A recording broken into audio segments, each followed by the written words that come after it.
This all or nothing really got a way of driving me crazy. I need somebody to hear, somebody to know, somebody to have, somebody to hold. It's easy to say, but it's never the same. I guess I kinda like the way you numbed all the pain. And now the day bleeds into nightfall, and you're not here to get me through it all. I let my guard down, and then you pull the rug. I was getting kinda used to being someone you loved. I'm going under, and this time I feel there's no one to turn to. This all or nothing way of loving got me sleeping without you. Now I need somebody to know, somebody to hear, somebody to have, just to know how it feels. It's easy to say, but it's never the same. I guess I kinda like the way you helped me escape. And now the day bleeds into nightfall, and you're not here to get me through it all. I let my guard down, and then you pull the rug. I was getting kinda used to being someone you love. And I tend to close my eyes when it hurts. Sometimes I fall into your arms. I'll be safe in your sound till I come back around. For now the day bleeds into nightfall, and you're not here to get me through it all. I let my guard down, and then you pull the rug. I was getting kinda used to being someone you love. But now the day bleeds into nightfall, and you're not here to get me through it all. I let my guard down, and then you pull the rug. I was getting kinda used to being someone you love. I let my guard down, and then you pull the rug. I was getting kinda used to being someone you loved.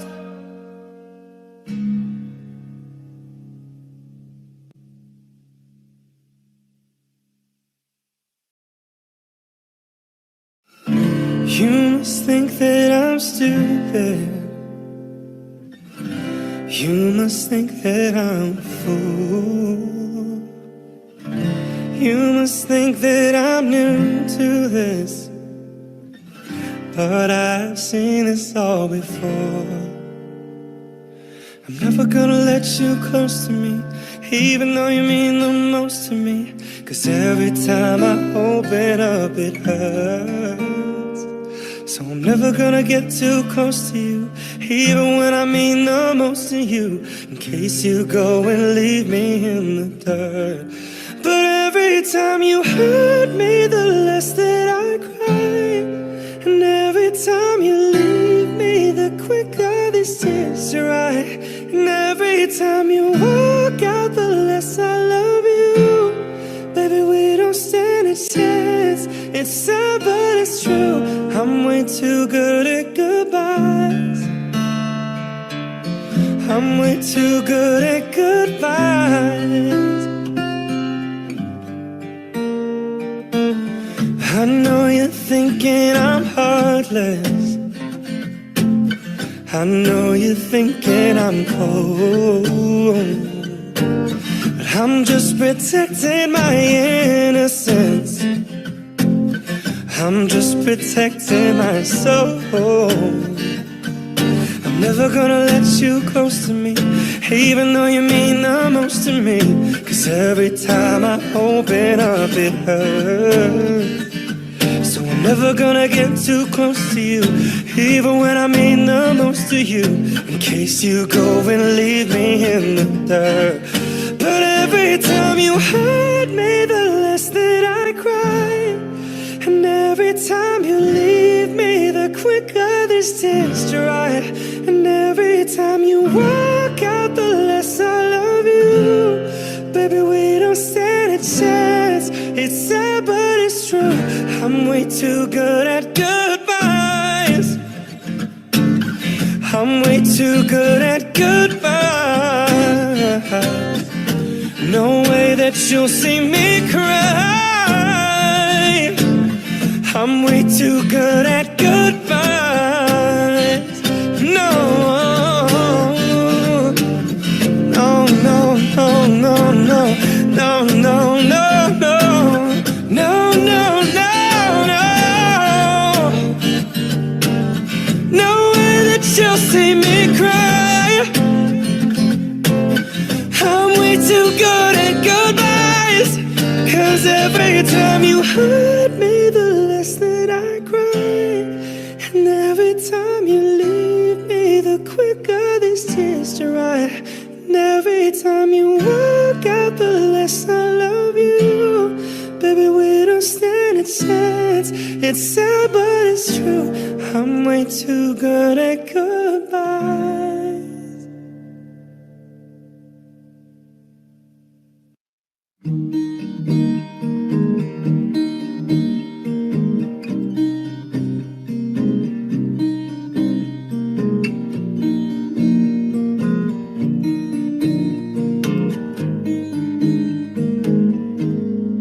Loving can hurt.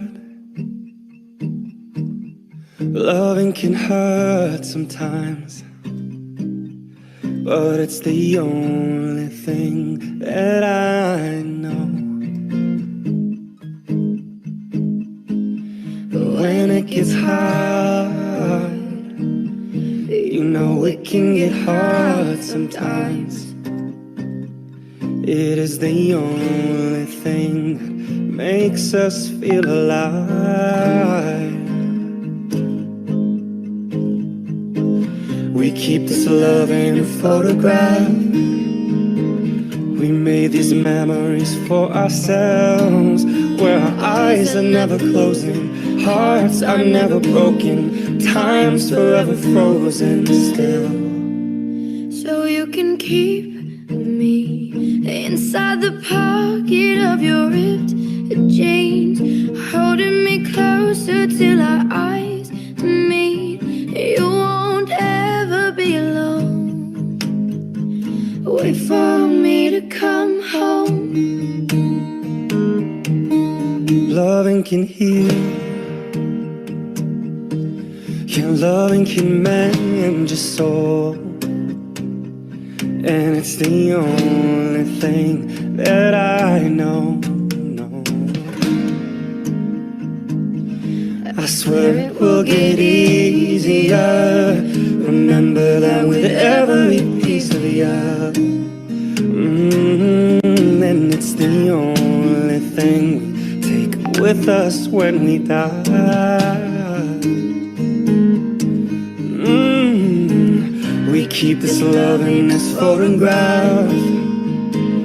We made these memories for ourselves, where our eyes were never closing, our hearts were never broken, and time's forever frozen still. So you can keep me inside the pocket of your ripped jeans, holding me closer till our eyes meet. You won't ever be alone. And if you hurt me, well, that's okay, baby. Only words bleed. And inside these pages, you just hold me, and I won't ever let you go. Wait for me to come home. Wait for me to come home. Wait for me to come home. Wait for me to come home. Oh, and you can fit me inside the necklace you got when you were 16, next to your heartbeat where I should be. Keep it deep within your soul. And if you hurt me, that's okay, baby. Only words bleed. Inside this pages, you just hold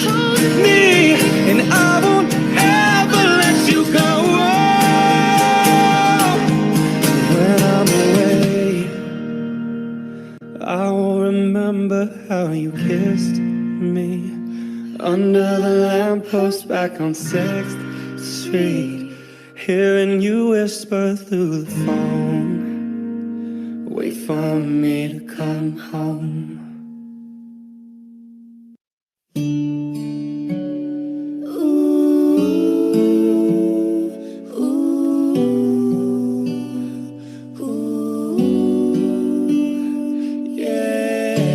Red cups and sweaty bodies everywhere, hands in the air like we don't care, 'cause we came to have so much fun now. Got somebody here, might be the one now. If you're not ready to go home, can I get a hell no? 'Cause we're gonna go all night till we see the sunlight, alright. So la-da-dee-da-dee, we like to party, dancing you and me, doing whatever we want. And this is our house, and this is our rules, and we can't stop, and we won't stop. Can't you see it's we who own the night? Can't you see it's we who about that life? And we can't stop, and we won't stop. We run things, things don't run we. Don't take nothing from nobody. Yeah, yeah.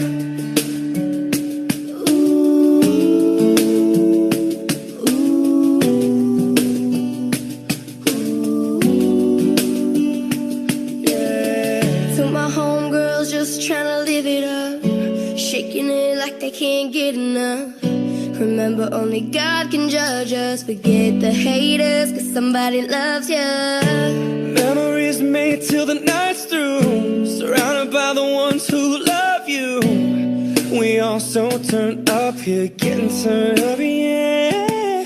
So la-da-dee-da-dee, we like to party, dancing you and me, doing whatever we want. This is our house, this is our rules, and we can't stop, and we won't stop. Can't you see it's we who own the night? Can't you see it's we who about that life? And we can't stop, and we won't stop. We run things, things on we. Don't take nothing from nobody.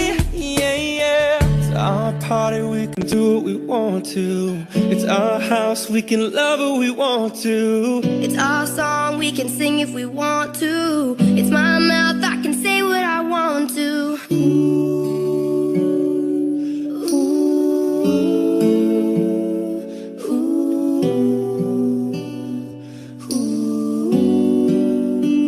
And we can't stop, and we won't stop.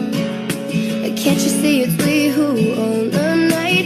Can't you see it's we who about that life? And we can't stop, and we won't stop.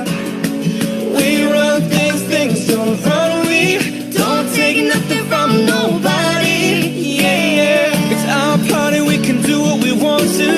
It's our house, we can love what we want to. Can't you see it's we who own the night? Can't you see it's we who about that life?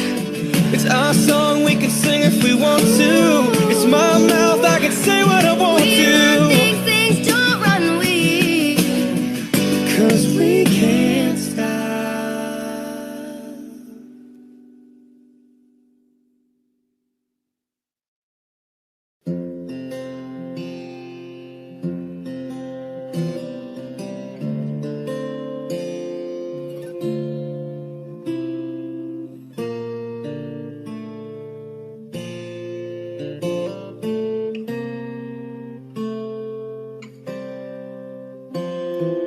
Heart beats fast, colors and promises.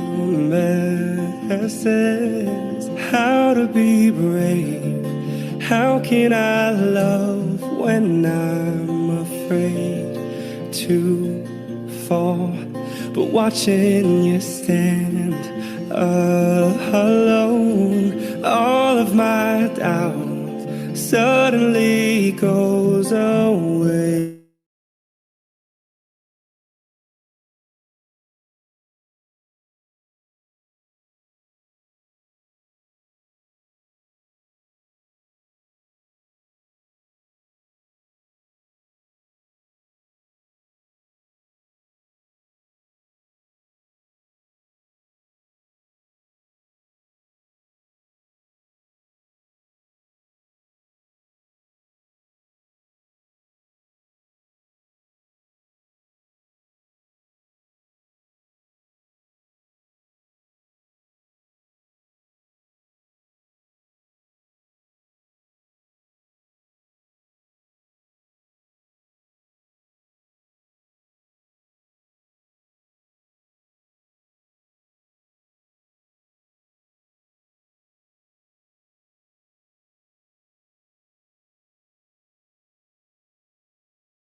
Hello, good morning, everyone.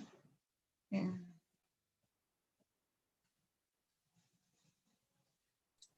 Good morning, Mrs. Dora. Ya, Bu Hani nih ya. Good morning, Udah Miss sarapan? Donna. Ya, Ya, dinas pagi lagi, Mbak Dona. oh iya.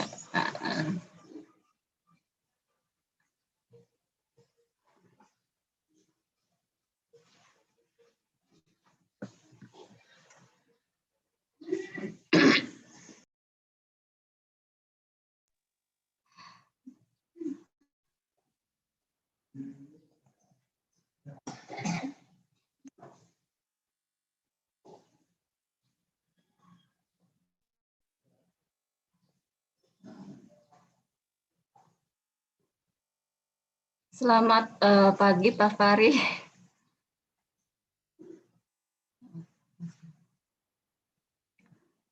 Kita pesertanya ada 33 orang, Pak. Cuman masih yang hadir masih 16 orang. Oke, ya kita tunggu aja. Enggak, ya. Yes.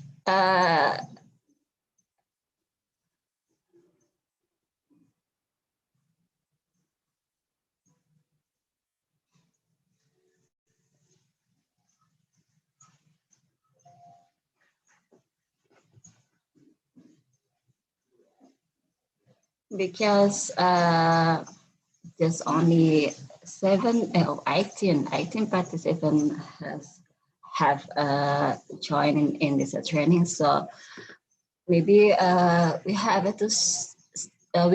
to wait the other participant to join in this training. So we will start this training at 8:05,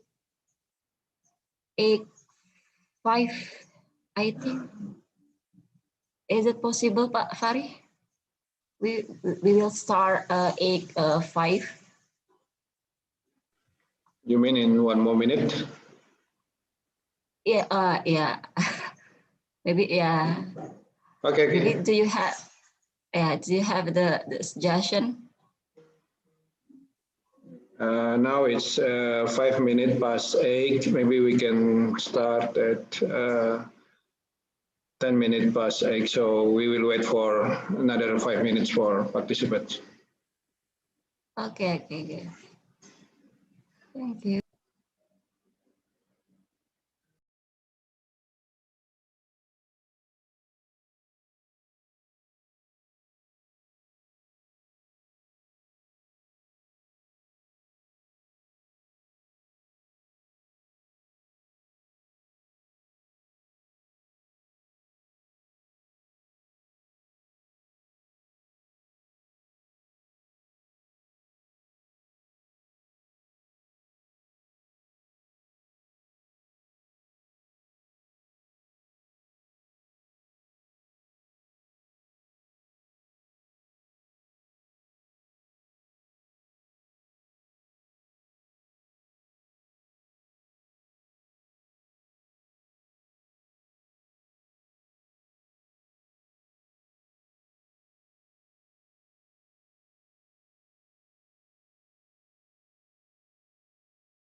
Good morning, Mr. Lorenzo.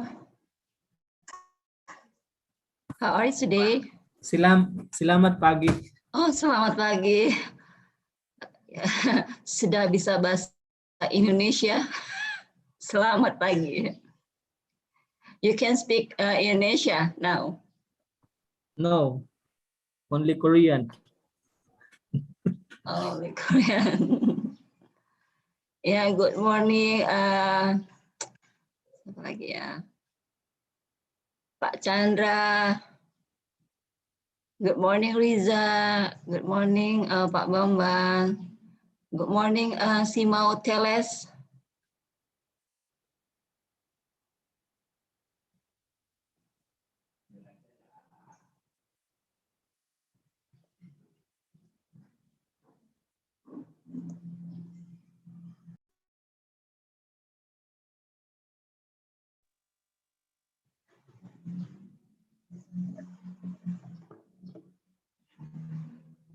Pak Fari, for information, we have a number of participants in this training, 33 participants. And there are 7 countries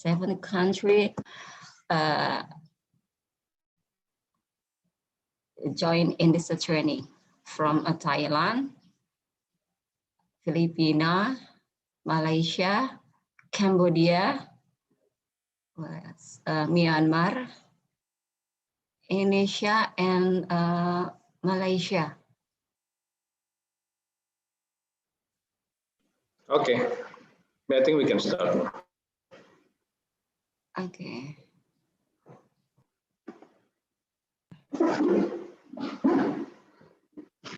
Bisa dimulai, Pak, maaf.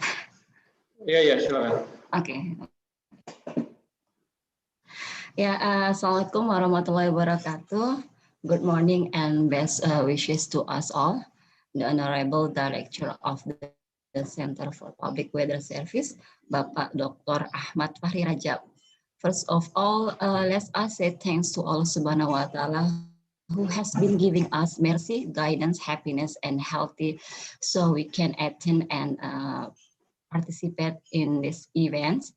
Today, we will learn and discuss together about build up interagency collaboration on impact-based forecast platform. This topic will be delivered by Bapak Dr. Fahri Rajab. Before we are going to listen the material, I would like to read the slightly information about our speaker today. Bapak Fahri Rajab was born in Jakarta on July 18, 1975. Now he lives in Villa Bougainville F5 number 7, Tugu, Kota Depok, Jawa Barat. Bapak Dr. Fahri Rajab has a lot of work experiences, but at this time, Bapak Fahri Rajab occupies as Director of the Center for Public Weather Service. Yeah, moreover, we have time for this session until 9:30 Jakarta time. And 30 minutes before the end of this session, we will give opportunity for everyone to ask question, comment, or just only share experiences and anything. But I think this is flexible because there's question during delivery. Participant can interrupt by raise hand or type down in the Zoom chat. It's pleasure I invite Bapak Dr. Ahmad Fahri Rajab to deliver his material. Time is yours. Ya, thank you Bu Dona. Bismillahirrahmanirrahim. Assalamualaikum warahmatullahi wabarakatuh. Waalaikumsalam warahmatullahi wabarakatuh. Good morning, ladies and gentlemen, colleagues from around the globe, from ASEAN countries. It was a pleasure and honor for me to join here in this training. Even though we can only meet virtually, but I'm sure it will not reduce the interest of the participant to follow the training completely, and I'm sure there's a lot of valuable information that you can listening on during this training. This morning I will present a topic on building up the partnership or developing a partnership on impact-based forecasting. As you may aware, one of the major aspect of the meteorological services or weather services is related with disaster risk reduction. In Indonesia, BMKG has, for example, in Indonesia, BMKG has governmental agencies that has responsibilities on providing the weather services. We have 12 sectors to be services to be serviced by BMKG. And one of them is the natural disasters sectors. So we will discuss further about this particular topic, and hopefully you can actively comments or raising a question and sharing information. What is the best practice that has been implemented in your country or in your office? Okay, next. Yeah, this is the outlines of my presentation this morning. Next. Next. Okay.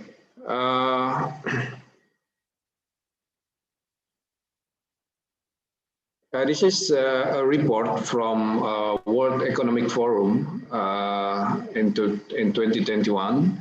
It's the prediction of the global risk landscape in 2021. There are several aspects has been surveyed and analyzed. The survey conducted globally, and people are asked to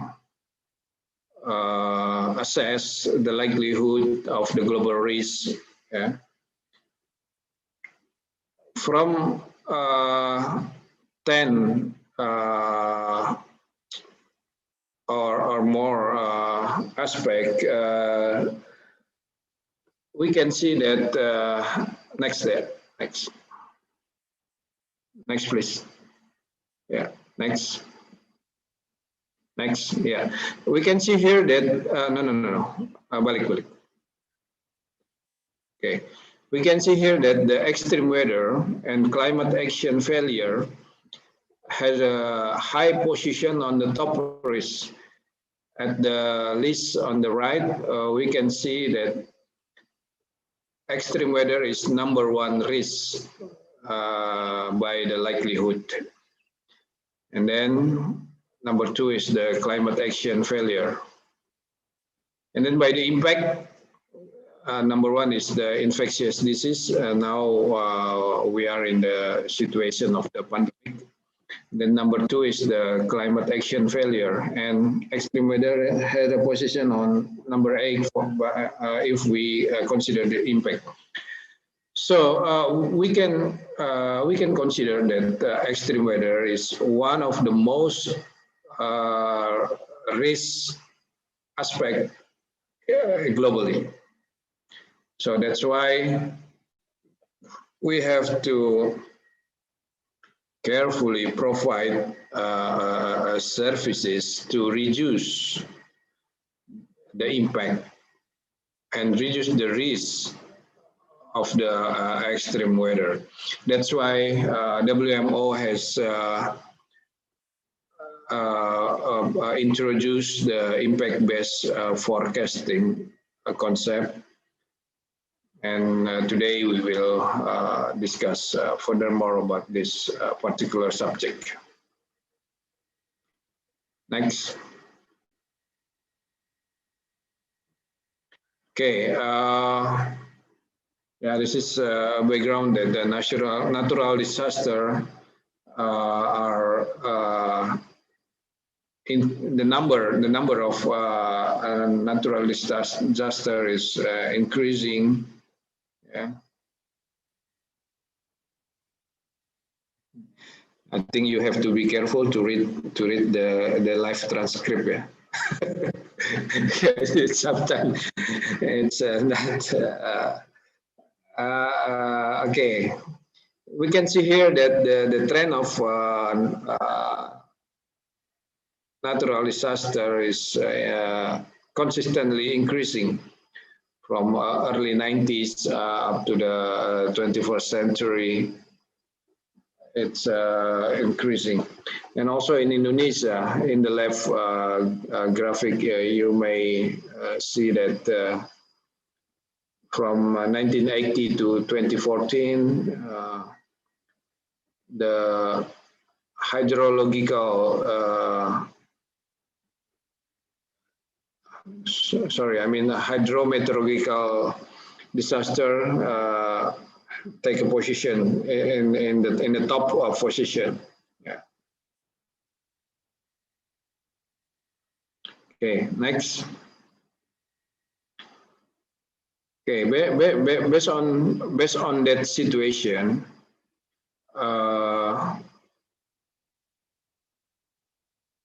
we know that the concept of disaster risk from this chart you may see in the green color is the National Meteorological and Hydrological Services parts.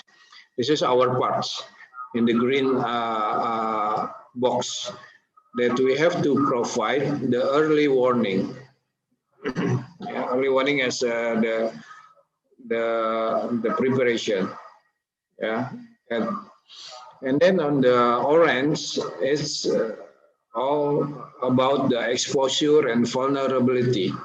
This is the National Disaster Management Office. The green one is the hazard. So we have to inform the public about the hazard.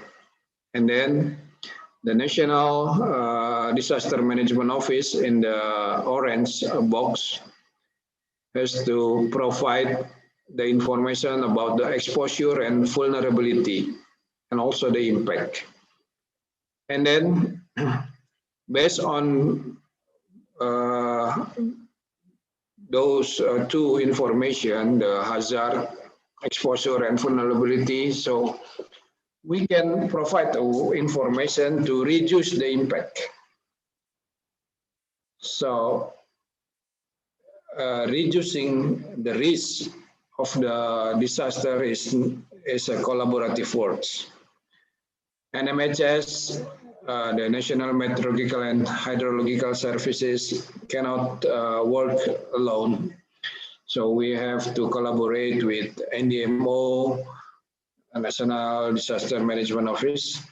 We have to work with local authorities, with the police, with the military to provide services that can reduce the disaster risk. Next. So in terms of reducing the risk of natural disaster, as I mentioned earlier, NMHS cannot work alone. We have to collaborate with other agencies. So there are a concept of partnership to handle these works called pentahelix partnership or five parties partnership. It consists of government, private company, media, society or people, and professional or academia. So this is a kind of linking partnership between those five parties. Government are not able to work alone without the support, without the collaboration with private, with the media, with society or professional. Next. So this is an example of the partnership on weather observation, the partnership model. There are three types of partnership model.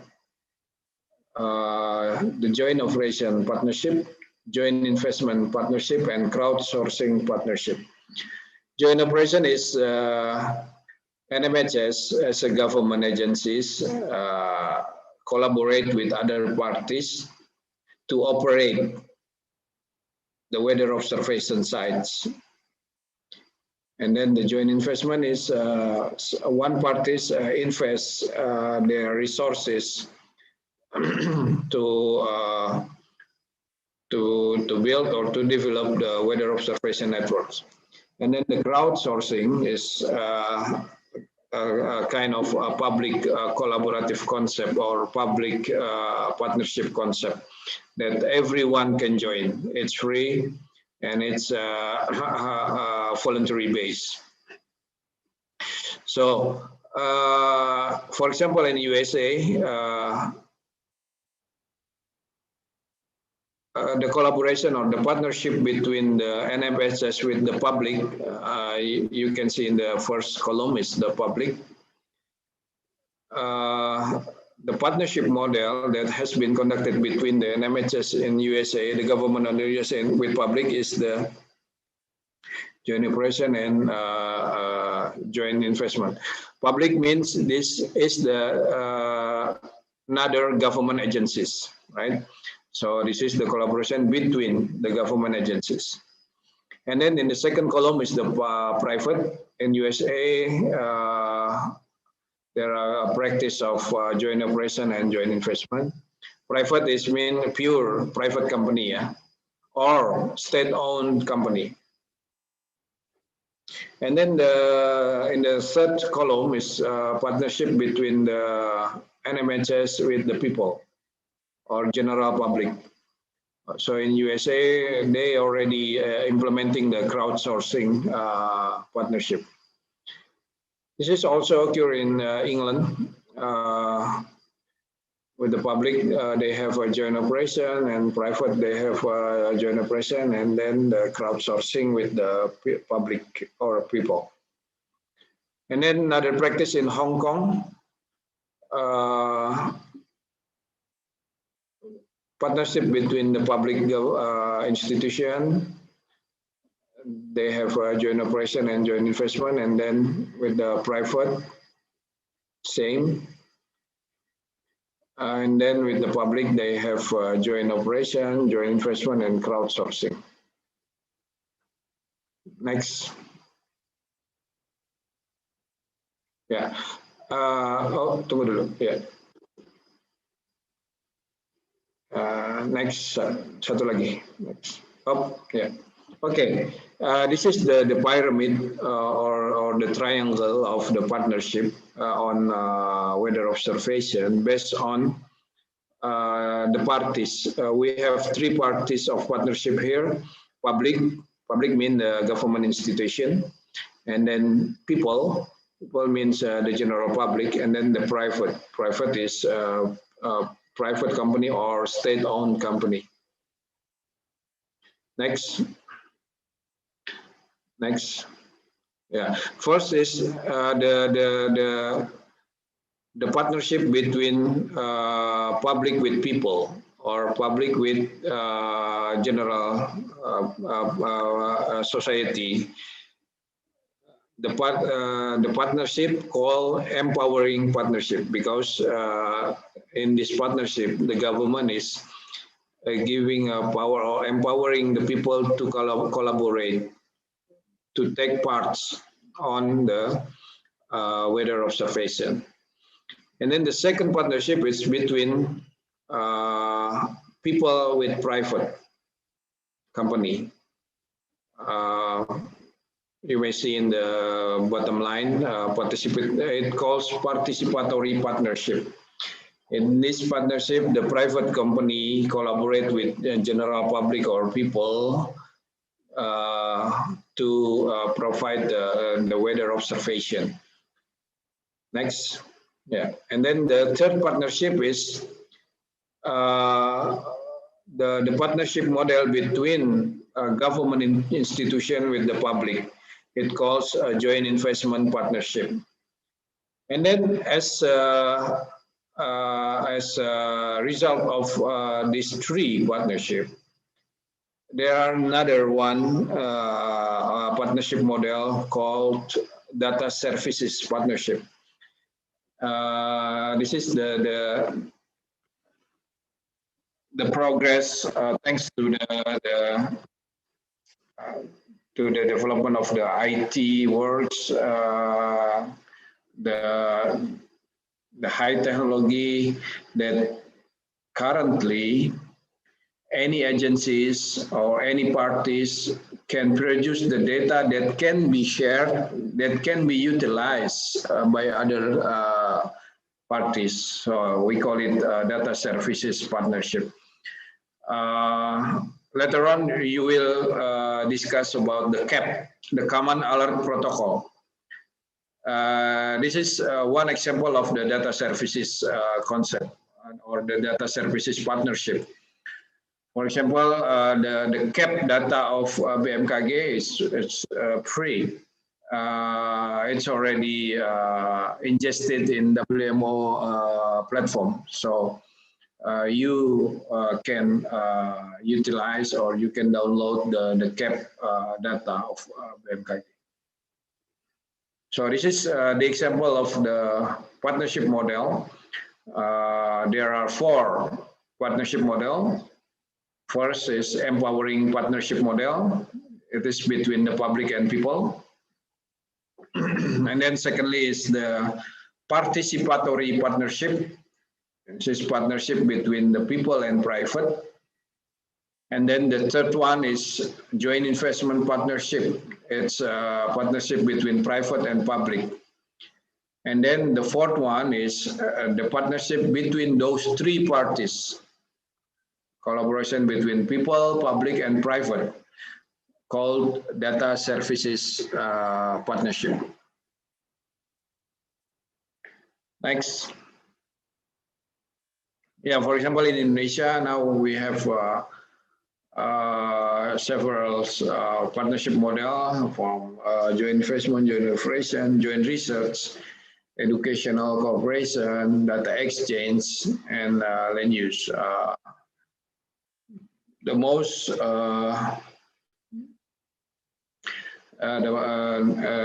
frequent partnership in BMKG is the data exchange. Next. Now we will discuss the best practice of the partnership in weather observation. In 2019, BMKG has a project or experiment or research on to identify the level of participation from the public in weather observation. We develop an application. It's an open application that everyone can report their weather situation in their location. So you may see in the left side, there's an application called Pamancara. Wawancara is pengamatan cuaca sukarela in bahasa, so voluntary based weather observation. Everyone can choose the type of weather in their location. So the data is collected in Jakarta with the research period between April to September 2019. So during the research period, we have 180 observers with 3,530 data. Yeah.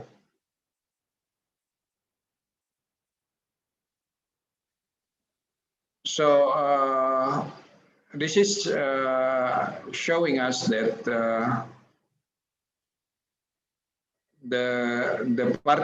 level of participatory of the public is quite high. And when I ask, do you have a willingness to continue the observation even though there are no incentives? And 84% saying that they are ready to become observers without any incentive. Next. This is the example of partnership for interagencies between BMKG and BNPB, or National Disaster Management Office. Based on the concept of disaster risk reduction, we have translated the concept into the operational, called impact-based forecasting. I'm sure you will hear more about this. Next. And then the partnership or the collaboration, it's not only the collaboration or the share of the concept. No, we sit together with the stakeholder to develop or to define the level of risk. And we have two approach, national approach and the local approach. In this slide, you see in the local approach, the district of Bima in West Nusa Tenggara developed their own local risk metrics. Next. Yeah, and then to deliver services, we have to collaborate with other because it's impossible for us to work alone to provide the services. Next. Okay. I think that's all my presentation, and then we can continue with the discussion. Any thought, any suggestion or question are welcome. Please, Bu Dona, silakan. Yeah, thank you very much for your nice presentation. Before we are going to the Zoom chat, maybe I give an opportunity for everyone to give a comment. Maybe do you have a question for this topic? By raise your hand, please. Maybe do you want to share directly? I give opportunity for everyone. From Pagaza, Lorenzo, maybe do you have, maybe do you want to share your experiences in your country, please?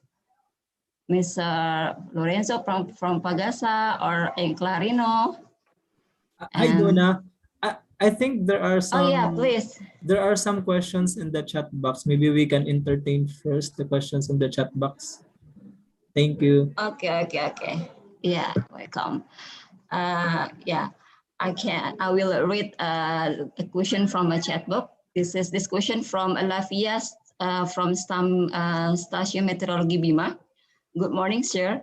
I would like to ask about land use partnership type. Would you like to explain more about line use partnership and the example of the partnership? Please, Pak Fahri. Yeah, okay. Thank you, Lavia from Bima. Yeah.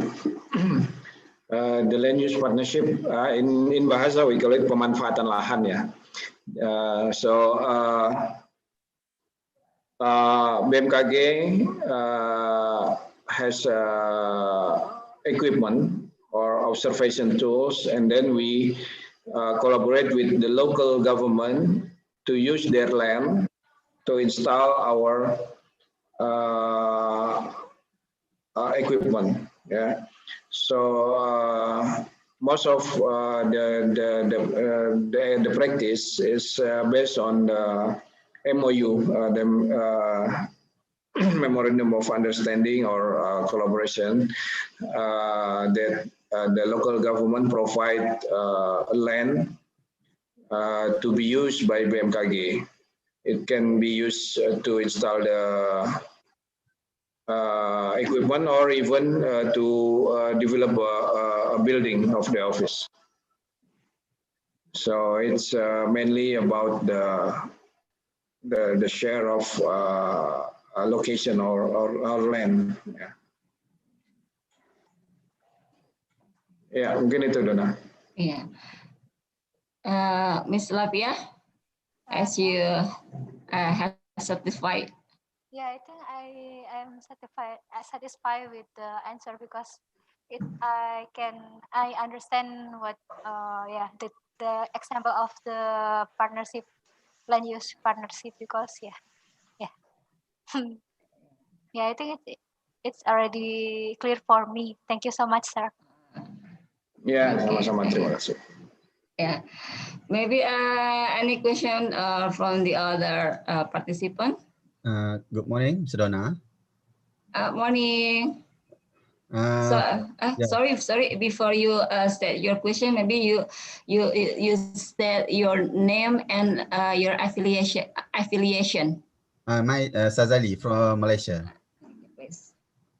I think it's a very interesting presentations, especially BMKG already have do the partnership for various agencies and private sector.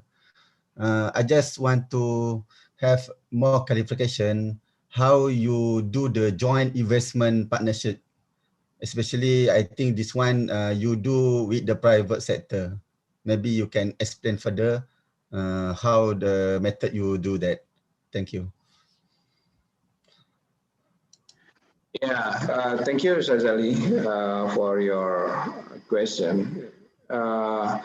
Regarding the joint investment partnership, it's actually there are several types of joint investment partnership. For example, one of the best practice that we already implemented is the collaboration with the private company that they purchase their own equipment, and then they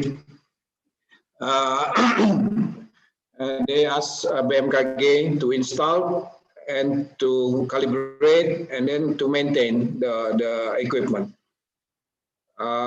So in the operation, in the observation, we know or we understand about the operational and maintenance, right? So the private company purchase their equipment and then they operate the equipment, but BMKG support them with the maintenance and then with the calibration and then with the training. Yeah, this is one example. Another example is private company purchase the equipment, but BMKG operate and maintain the equipment. It's also another type of the partnership model of joint investment. or another parties is provide a grant For example, the land, the grant of the land to BMKG, and then BMKG utilize the land. So there are some several models of joint investment partnership, and yeah, I'm sure it's a kind of common practice in other countries. I know some countries already implement also this model. Okay, the first one is very interesting because the private sector purchase the equipment and the government maintain the equipment. Is it in your country that kind of arrangement can be done, because the asset management normally start from the development purchasing from the government. Then after that, we got the maintenance allocations. So it's how you can practice. It's very good. I think in Indonesia you can practice have a maintenance budget without the development cost. Yeah. Okay, Sajali. Now, refer on your question. I know that you has a high interest and already understand the idea, the main idea. Thank you, Sajali. Okay. Regarding the asset management, refer to the maintenance work. It's based on the MOU. What is the consideration of the MOU? Both parties develop together the item of the MOU. For example, in BMKG, our maintenance or calibration unit or laboratories is the public services. So everyone can propose, send a letter to our calibration unit to calibrate their equipment. And there are process to be conducted, and if we have MOU, it's possibly that the calibration works is free of charge. So it's based on the MOU. But in terms of spare parts, so the private company as the owner of the equipment, of course, they have to provide the spare parts. In BMKG side, we provide the services, the human resources, the technician, and then the works of the maintenance. And also, if we don't have an MOU, so we will proceed with the normal regulation that the private company has to pay for the calibration and maintenance process. Oh, okay. Okay. One more question about the joint research. I think is joint research. So is it in the development of IBF system? BMKG have work together with the university to develop the risk metric maybe? Yeah, in developing the impact-based forecast platform in BMKG, we collaborate with universities and also other agencies, and we are guided by the WMO. Before developing the IBF, we attending several seminars and training conducted by WMO, and then we has communication with WMO in developing the platform, and also with the universities, for example, with Bandung Technological Institute or ITB, we had a collaboration in developing the IBF platform. Okay. Thank you. Okay, thank you, Sajali. Yeah. Any question from Mr. Lorenzo, please? Good morning. Thank you very much, Dr. Fakri, for that presentation. So I only have question on, you have, at least for BMKG or Indonesia, you have a strong partnership with your private institutions in terms of instrumentations and of course, utilization of those data for early warning system. In the Philippines, we have experienced that there are some private companies and they also have their own instrumentations for early warning system. And the problem is they develop their own system and provide warnings on their own, even though they are not the mandated agency, which cause confusion to the general public. Do you experience the same scenario in Indonesia? Yeah, thank you, Lorenzo. I think it's a kind of common situation that faced by several countries. In Indonesia, we have some private companies, multinational or the international companies that develop their own observation networks and then their own warning services. For example, in South Sulawesi, there are mining company. They have their own local weather radar. They have their AWS.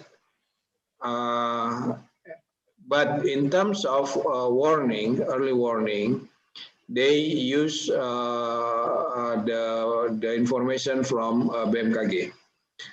And for example, in National Electricity Company or PLN, they has their own lightning network observation.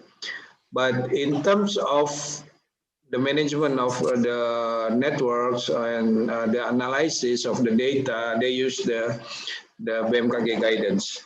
So we giving a socialization or information to the private company that you can buy your own equipment, you can install your local networks, but you can only use it for your own use. You cannot provide it to the public. And we have the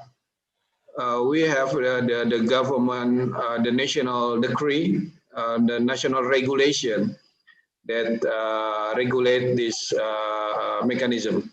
So the private company has to follow or has to obey the national regulation. So what I'm meaning to say is legally we have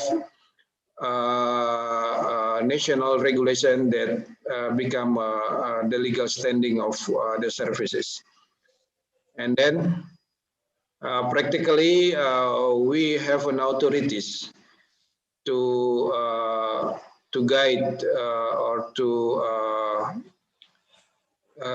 collaborate with the private company for their own local use. So so far, yeah, they follow the rules. That's actually good to know that Indonesian government is strictly implementing a law that prohibits or regulates other companies, especially private companies, in providing forecast and warnings, because this could cause confusion to the general public that would eventually compromise disaster risk reduction and management. It happens in the Philippines that Pag-asa is the only mandated agency in the Philippines. We are providing storm surge forecast and warnings, and then suddenly we just learned that another information provider from another organization has already issued another warning, which is completely different from the one we are providing. And from one forum we had with our local government units, they were trying to question us. They're trying to question us how come they were able to receive information regarding the height of the storm surge, and then when we asked them where did your information come from, they provided us the link, and it's very sad to know that the information they get came from the source which does not come from the mandated agency. So it's good to know that Indonesia is strictly implementing law which prohibits or regulates the provision of early warnings and forecasts.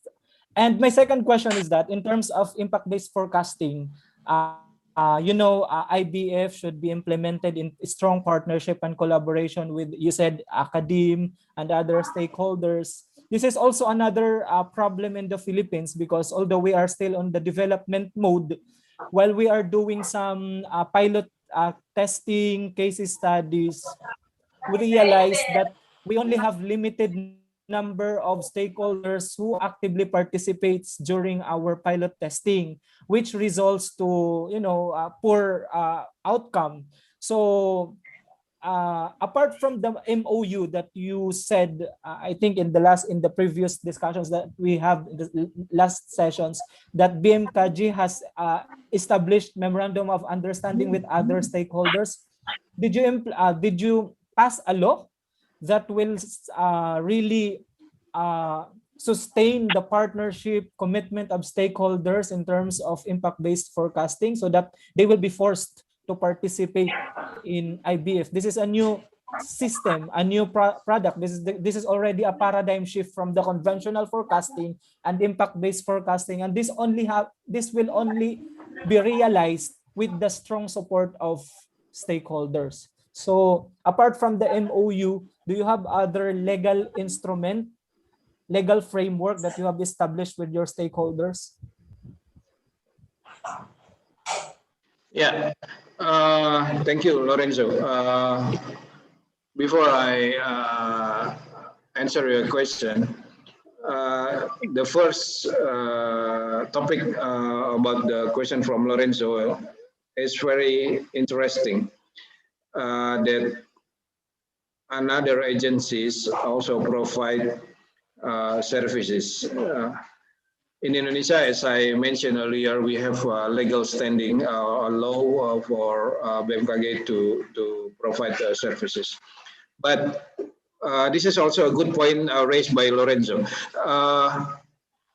Globally, in this digital era, we cannot hide from the global information. For example, there are several international companies that provide the weather information that can easily be accessed. The information can easily access. So we cannot stop them. It's a digital era, right? So this is the challenge for us, the NMHS, to provide the high quality services. And then the second question from Lorenzo, it's related with the IBF platform that developed in BMKG. Beside the MOU, is there any other legal or law base? Basically, we have law number 31 in 2009. It's a kind of basic legal standing that clearly stated that the weather information is provided by the agencies. Agencies mean is the BMKG. So based on that decree, we provide several services, include the impact-based forecasting. So it's on the legal approach. So if you ask about the specific law or regulation about IVF, we don't have a specific regulation about the IVF, but we have the national law about the meteorology and the weather services. So that's the legal standing. And then there are another approach beside the legal or the MOU approach. It's the services itself, the dissemination. People say seeing is believing, right?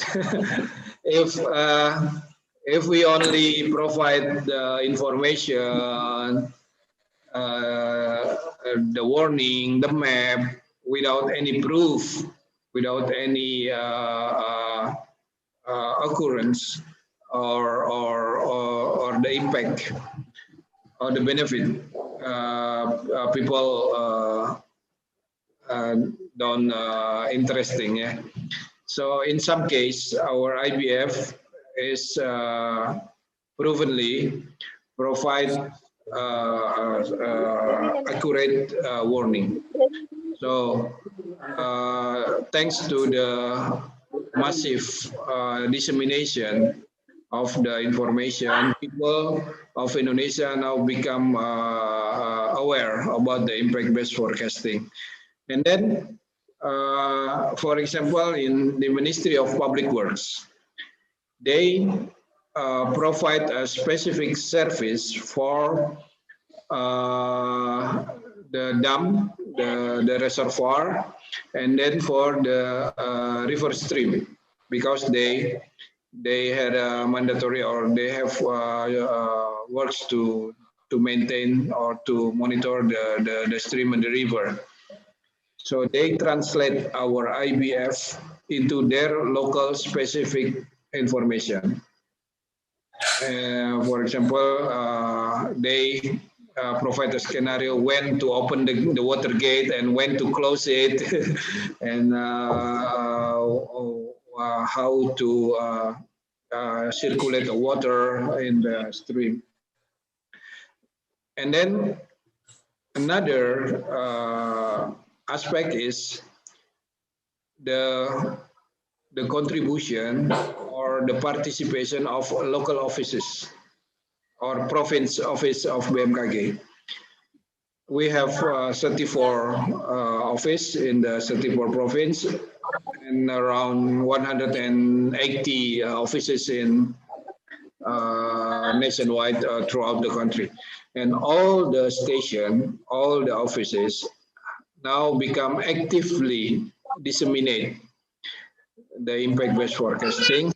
So that's why the needs of the public become higher. So to answer the question of Lorenzo, there are three aspects. First is a legal aspect, of course, but we don't have specific aspect for a specific law or regulation for IVF. We have only national law for meteorology, weather services. And then the second aspect is the dissemination itself, the massive dissemination. And then the third one is the support of the local offices. So it makes our IVF become well known by the people and well utilized by the users.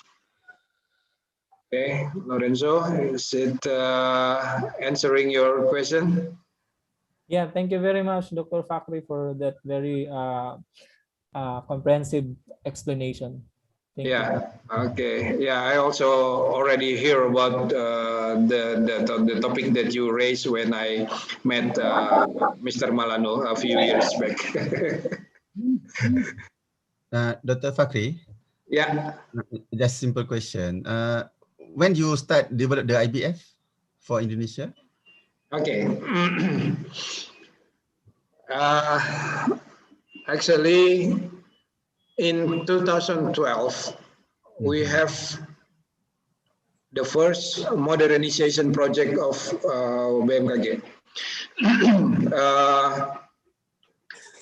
before 2012, our development is based on the individual equipment. For example, if we install the radar or the AWS, but in 2012 we have a major project called Strengthening BMKG. It's an end-to-end project from observation, data collection, analysis, forecasting into dissemination. And the project is completed in 2015. And then based on the project, we identified that one of the project outcomes is we have to introduce the new approach of services,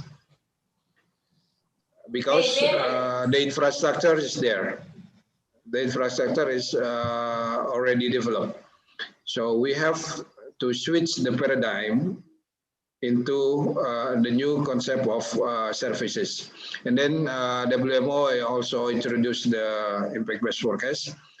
And then since 2015, we start operation of the new approach of weather forecast. We call it National Digital Forecast. It's also a shift of paradigms on providing the forecast. Previously, it's only manual and individually in province, but now all the forecasts are digital, using the same platform and using the same database, but developed or created locally by the province. So it's in 2015.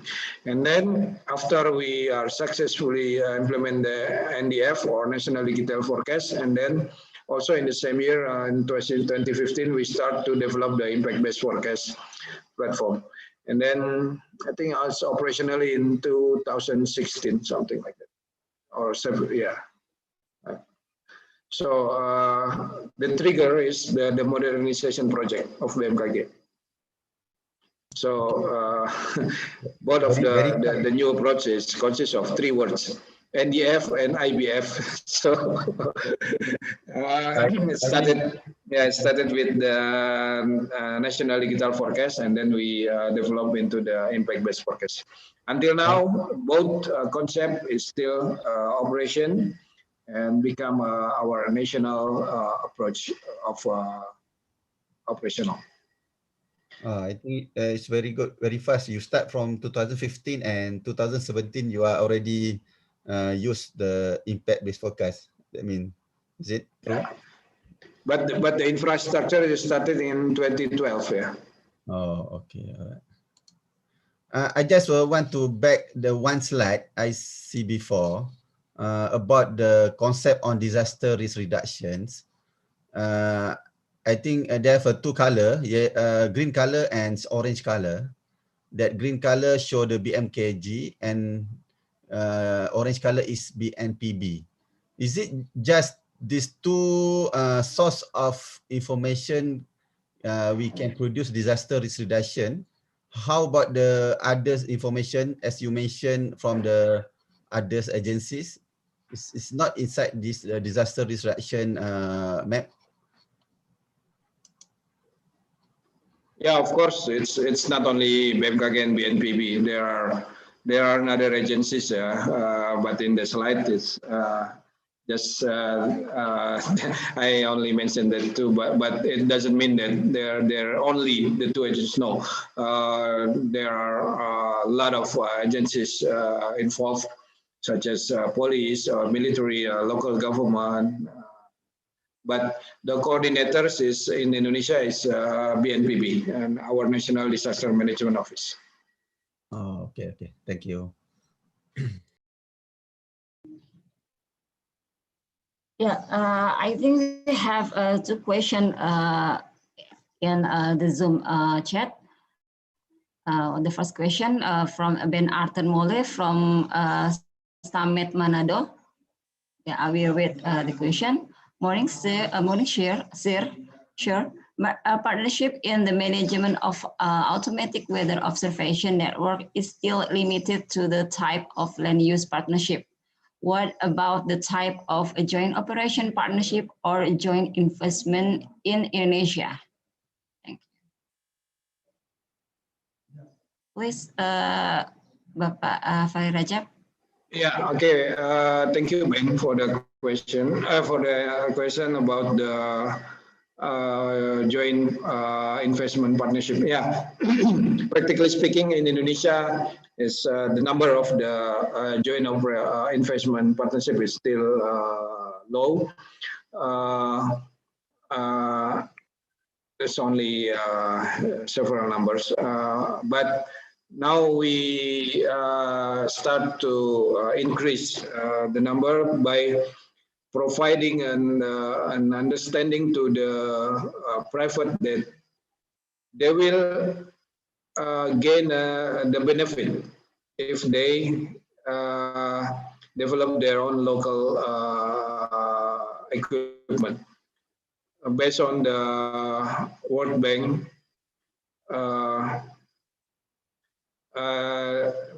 there is a concept called the cost benefit. Yeah, the cost benefit of the weather investment is between 1 to 3 or 1 to 10. I mean, if the company invests 1 million there, so they will gain benefit between 3 to 10 million. So, this is one of the mechanisms that we introduce to people, that to the private, that they will get the high benefit from the investment they made. So now become higher the number of joint investment, but still we have to work harder.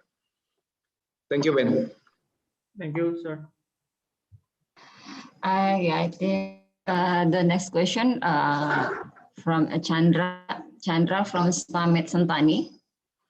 I would like to ask, in the future, there will be BMKG collaborate with TV to deliver information about weather information, because all this time I know that weather information is still through people to people. So user are late in getting weather information. Please. Yeah, thank you, Chandra, from Sentani, Papua. Currently, we already have a collaboration with TV station. We had an MOU with CNN Indonesia, with RCTI, with RTV, with TVRI. So there are several TV stations that has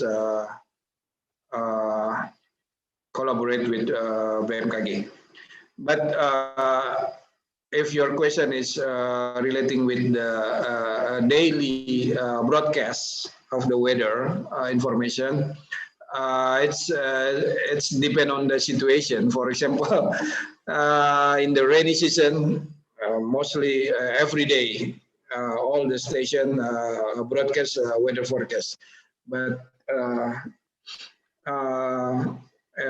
in the dry season, it's not so frequent. And also currently there are no specific weather channel in Indonesia. We had a plan to get there, to have a weather channel, and then by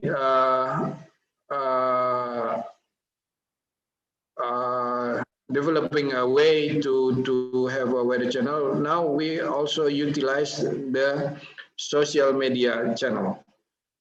As you may aware, the social media is a very effective way to disseminate very massive followers. So we create our video forecast, weather forecast video, and disseminate it to Instagram, YouTube, and Twitter, and some of the TV channel also download the video from our social media account. So they broadcast the forecast based on our product in our social media. So and then what we are urge or recommend to the local office of BMKG is to collaborate with the local TV station. I know in Papua, Balai Lima and already collaborate with TVRI in Papua, and then in Maluku and some other province, they already collaborate. So I think it's to answer the question from Chandra. We already have collaboration, but in terms of daily routine broadcast, it's depend on the situation. Yeah, thank you very much. Maybe Mr. Clarino, please. I think you have a question and do you want to deliver directly, please? Yes, thank you, Ma'am Donna. So, good morning, Sir Fakri. Yeah. I thank you very much for your presentation and my concern, and I would like to ask about your voluntary weather observation. So, this project of voluntary weather observations is very helpful. So, I would like to ask, how did you implement it in your country? So, did you develop a software alone for this application?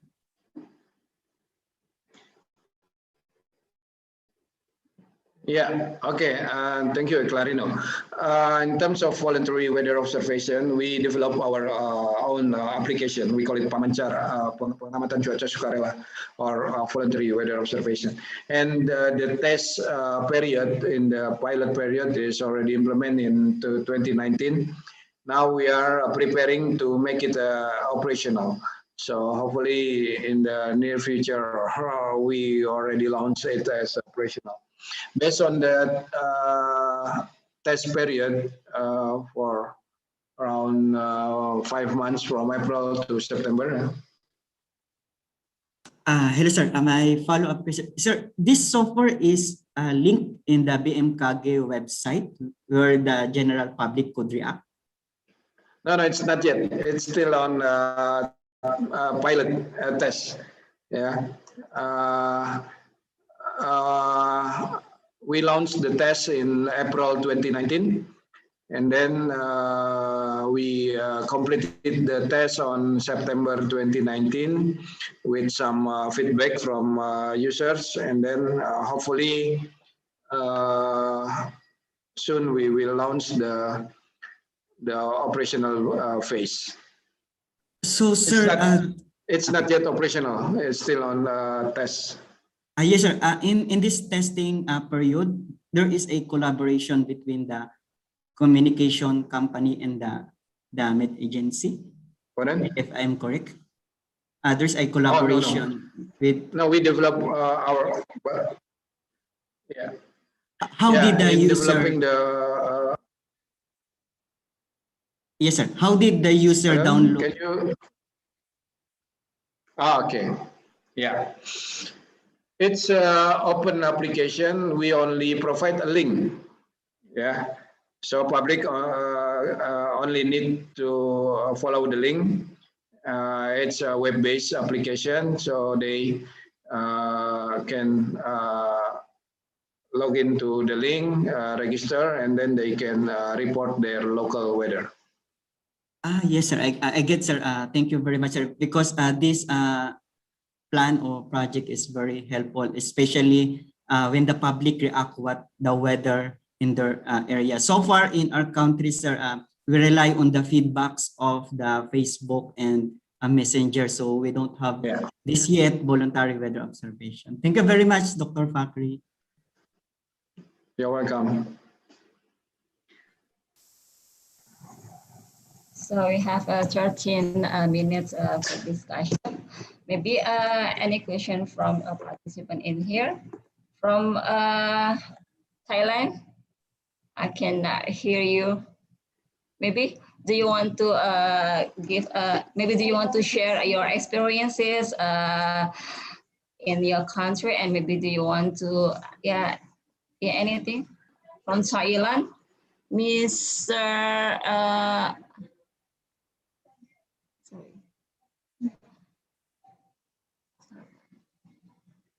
Mr. Nawin Samsuk or Surajit Jitarerat, please. Please. Or from Myanmar or Timor-Leste. Yeah, I think this session is very important because the objective of this training is to help other participants in here how to implement IBF impact-based forecast concept in their country. So I have your actively a discussion, and maybe do you have maybe do you want to share your experiences about how to implement IBF in your country or anything? Yeah, I think related to in this topic. From Thailand, and now in Samsung.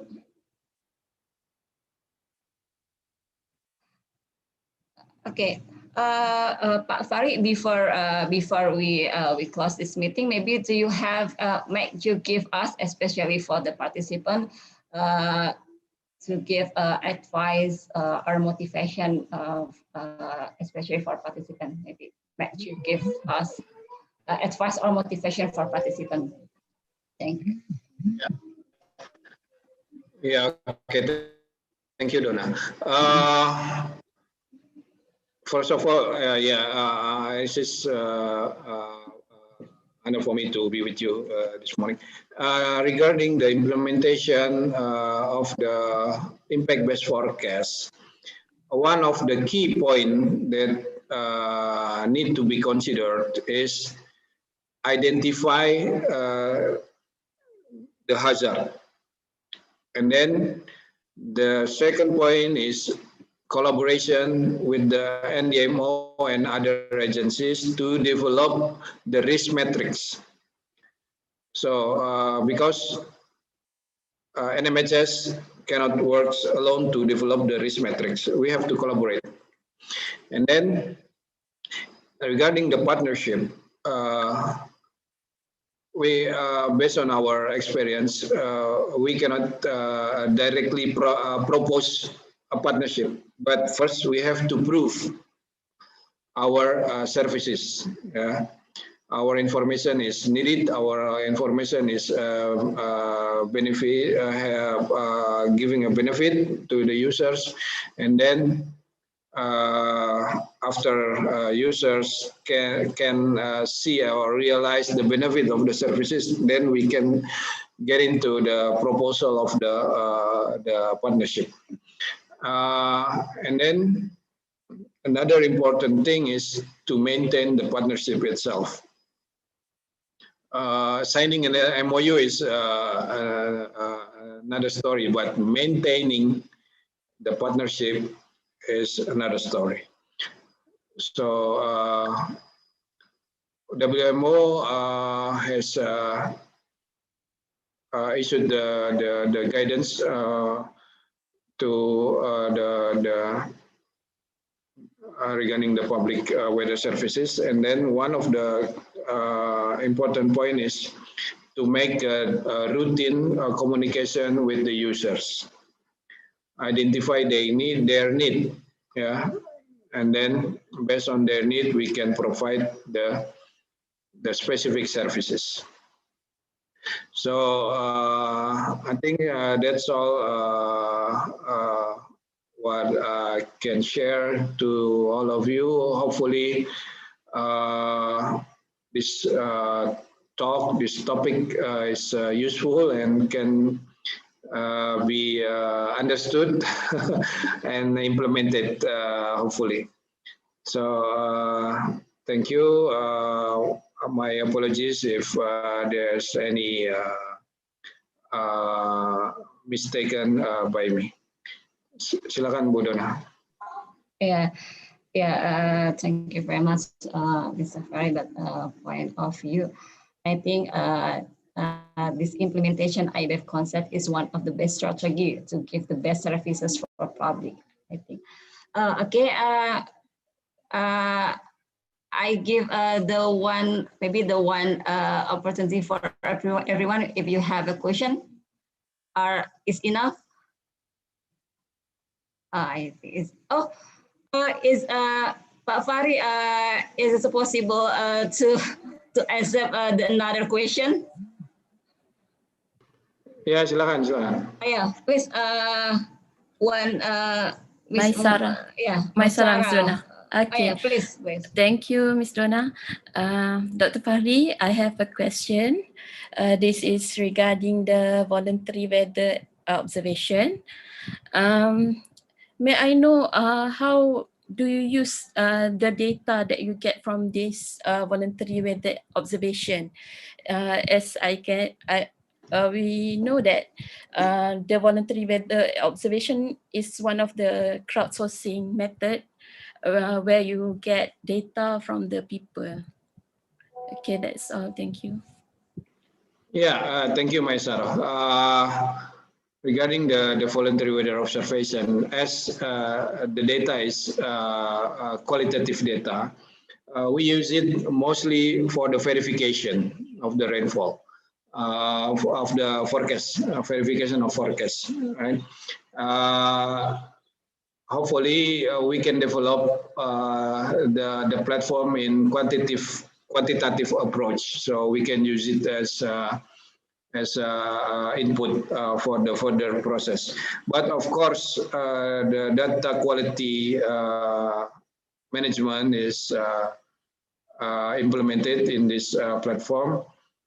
If we found the data is not good enough, so we will not use it further as operational process. But mainly the data is used for the verification of the forecast. Okay, thank you, Doctor. Okay. Yeah, thank you very much for everyone. Maybe I think this discussion is very interesting, but we have to on a schedule. So thank you very much for Bapak Dr. Fahri Rajab for the nice and awesome presentation and the interesting discussion.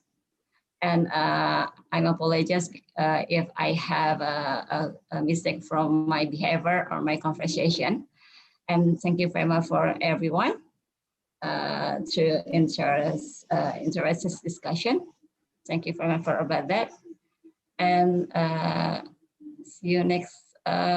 Maybe we will take a break. We will take a break about 15 minutes. 15 minutes. So we can meet again until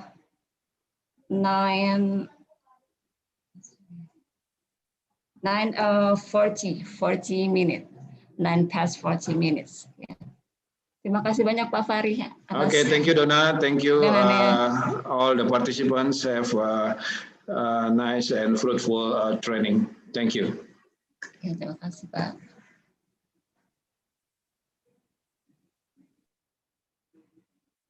Yeah, material from material of this session, you can get it. You can check it on BMKG LMS because we have provided is already available in BMKG LMS, so you can download this material in BMKG LMS. So we will meet again at 9:40 minutes. So we will take a break.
I love you for 1,000 more.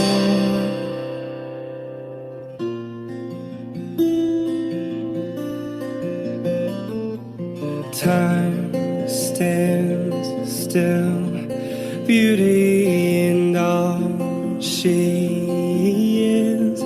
I will be brave, I will not let anything take away what's standing in front of me. Every breath, every hour has come to this. One step closer.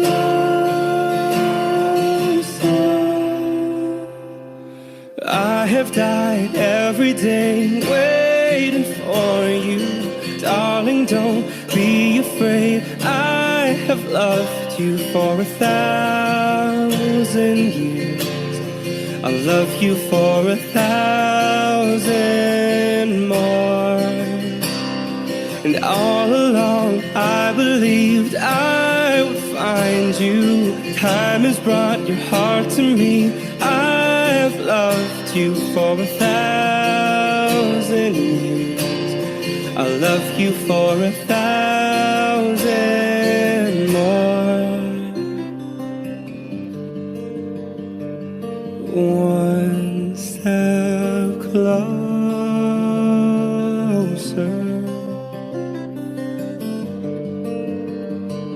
One step closer.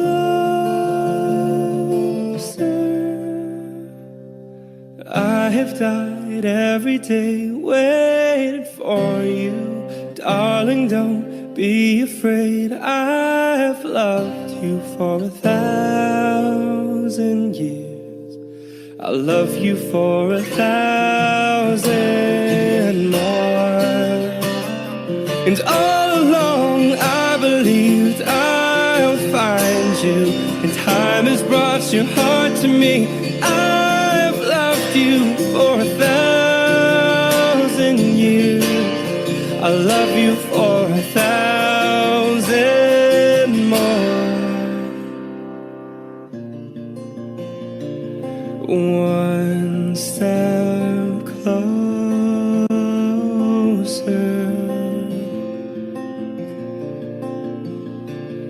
One step closer.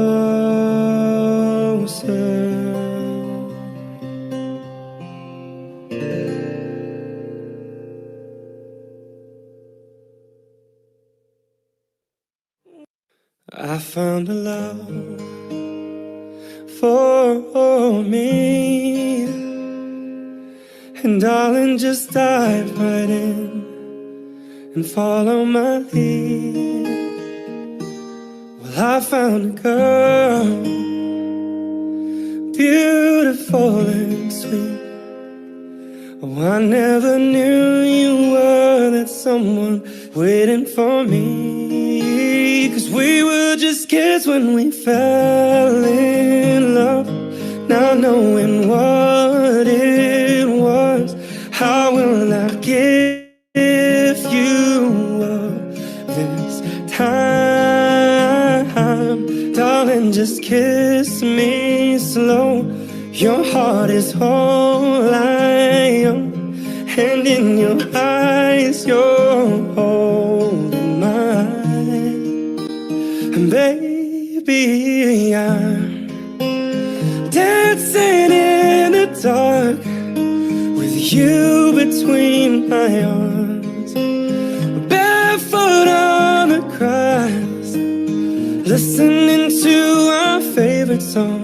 When you said you looked a mess, I whispered underneath my breath, but you heard it. Darling, you look perfect tonight.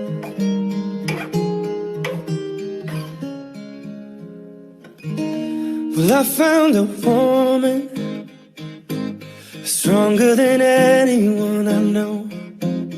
She shares my dreams. I hope that someday I'll share her home. I found a love to carry more than just my secrets, to carry love, to carry children of our own. We are still kids, but we're so in love, fighting against all odds. I know we'll be alright this time. Darling, just hold my hand. Be my girl, I'll be your man. I see my future in your eyes. Baby, I'm dancing in the dark with you between my arms, barefoot on the grass, listening to our favorite song.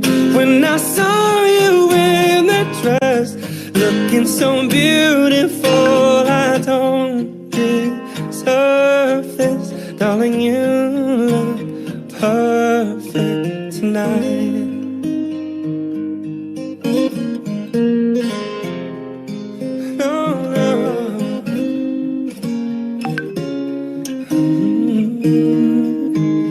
Baby, I'm dancing in the dark with you between my arms, barefoot on the grass, listening to our favorite song. I have faith in what I see. Now I know I have met an angel in person, and she looks perfect. I don't deserve this. You look perfect tonight.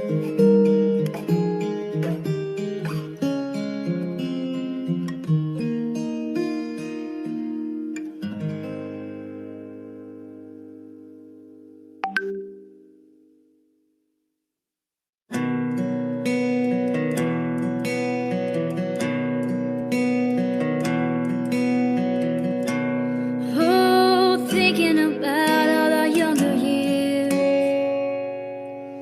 there was only you and me. We were young and wild and free. And now nothing can take you away from me.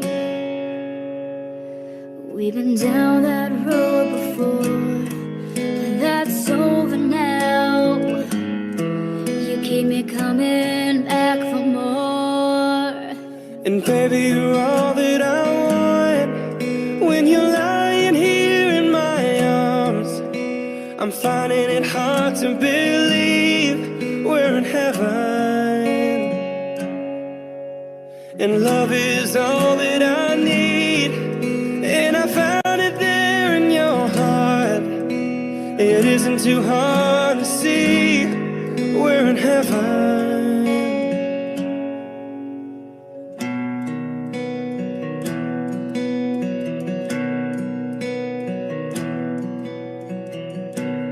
Oh, once in your life you found someone who will turn your world around, bring you up when you're feeling down. Now nothing can change what you mean to me. Oh, there's lots that I could say, but just hold me now, 'cause I never light the way. And baby, you're all that I want. When you're lying here in my arms, I'm finding it hard to believe we're in heaven. And love is all that I need, and I found it there in your heart. It isn't too hard to see we're in heaven.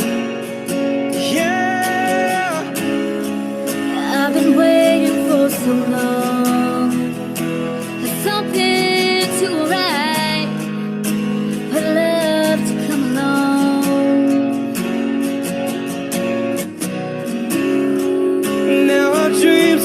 coming true. Through the good times and the bad, yeah, I'll be standing there by you.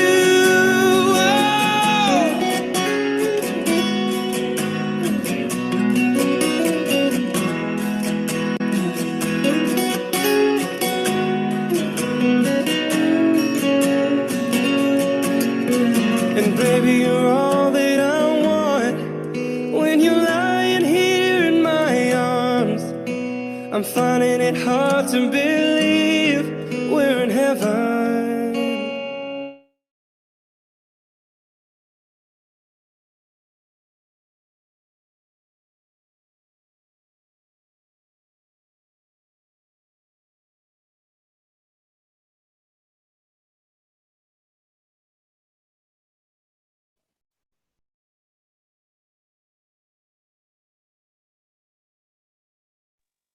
Hello, good morning, everyone. Check. Mbak Dona, Selamat my pagi, voice Pak is quite Agi. clear, Pak. Oh, oke. Selamat pagi, Mbak Dona. Ya, Suara saya jelas ya, nggak, Mbak Dona? ya, ya, it's clear, Pak. Jelas. Oh, oke, thanks. Kita mulai, Pak, ya. Oke. Kita mulai, Pak, ya.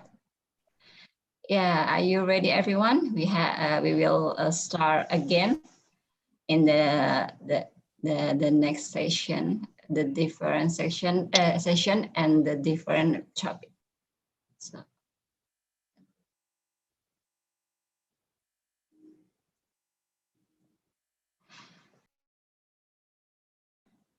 Ya, Assalamualaikum warahmatullahi wabarakatuh. And the honorable our speaker in the session, ya, Bapak Agi Wandala Putra. Today we will learn and discuss together regarding best practice of Indonesia impact-based forecast. I think this topic will be conveyed by Bapak Agi Wandala Putra. Yeah, before we are going to the lesson material, I would like to read the slightly information about our speaker today. Bapak Agi Wandala Putra was born in Ngawi on July 20, 1986. Now he lives in Bojonggede, Bogor Regency. And moreover, we have time for the session until 11:15 Jakarta time. It's pleasure I invite Bapak Agi Wandala Putra to deliver your material. Please, Pak Agi, time is yours. Very well, thanks, Mbak Dona. So before I start the lecture, is it my voice is quite clear now? Yes, your voice is clear.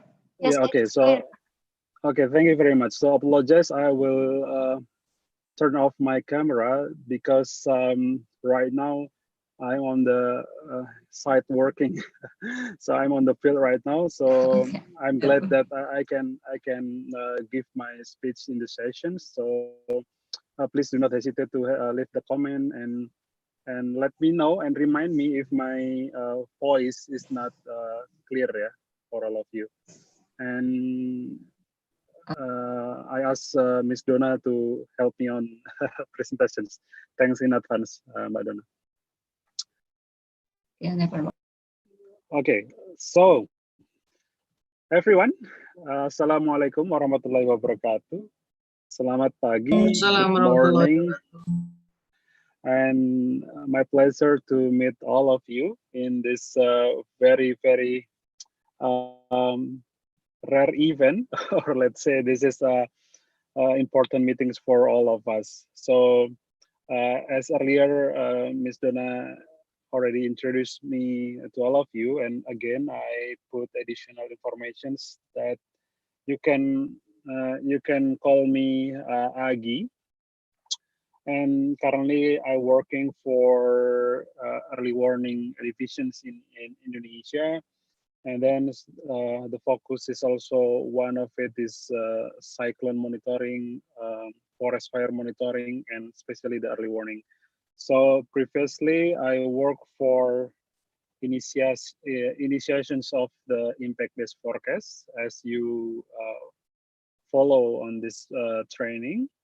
And beside that, I also working for WMO, World Meteorological Organizations, on the task team for global multi-hazard alert system. And we will have that kind of discussions in the next meetings, yeah, in Monday. But in this opportunity, I would like to briefly explain to you. So this session is going to be relaxed sessions. So it's going to be a difference with the other subject, because for this opportunity, I would like to give the story. Yeah, this is the story about the Indonesia impact-based forecast. Perhaps all of you, and I realize that some of you or all of you came from not only from Indonesia, but it's also the ASEAN country. And I'm happy to be a part of it, and really happy to see all of you. So again, this session is going to be a story session. So anytime you can leave comment, yeah, and leave the questions on chat. If due to the limit of the time, we can have another discussions on the email or the LMS, yeah, LMS system from the training center. Okay, so this morning I will give you the behind the story of the Indonesia IBF. Hopefully you also can get the idea and have a really good implementations in your country. Okay, next.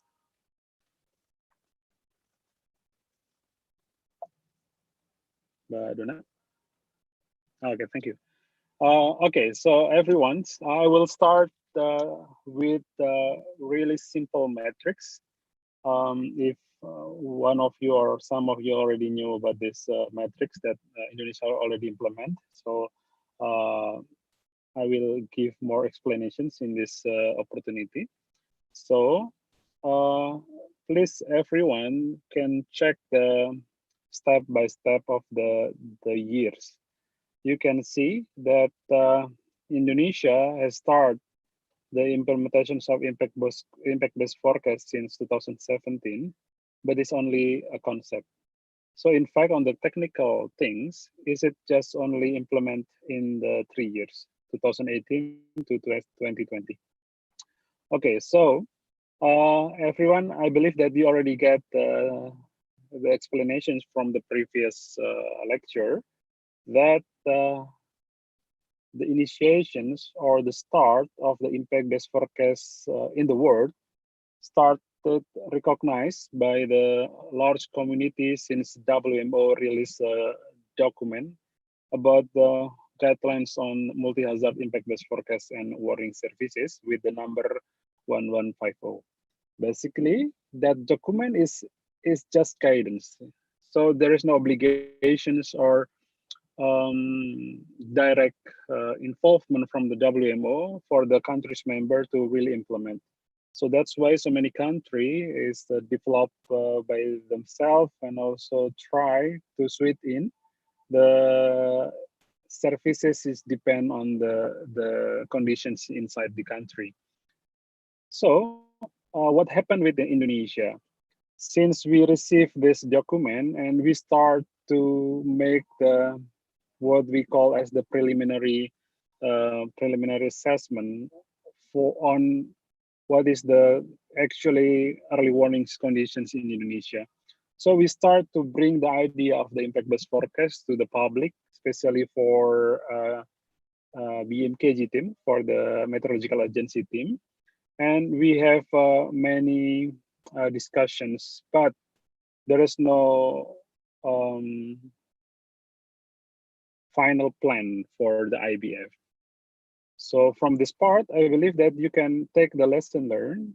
On the implementations of the IBF, you need to have a really comprehensive work. Why?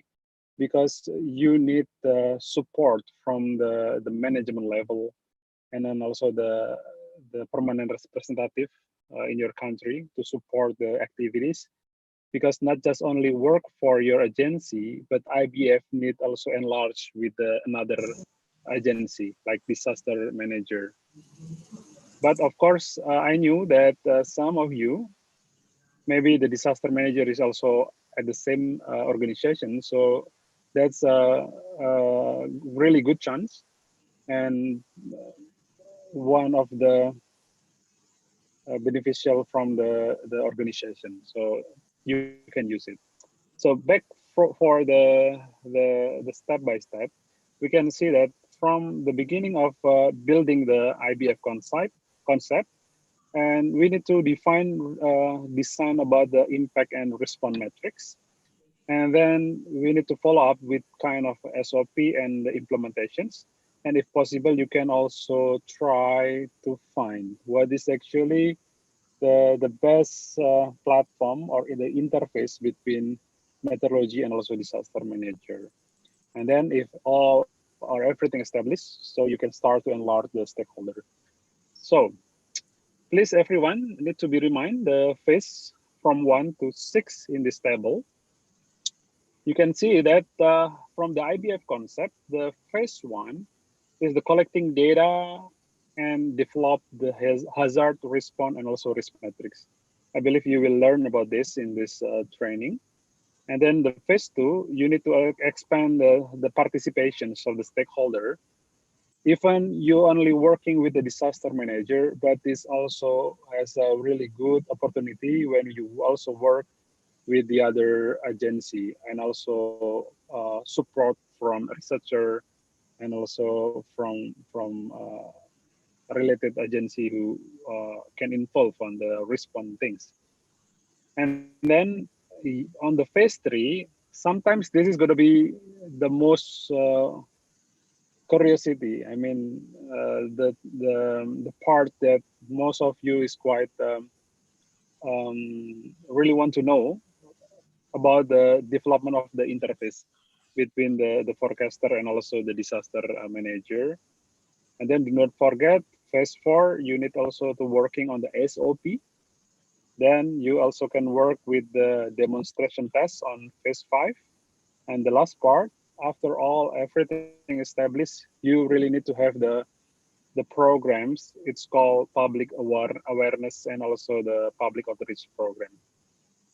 So this is the basic scenario that we adopted from the Weather Ready Nations program, which is also one work who brings the impact-based forecast concept in the world. Okay, next.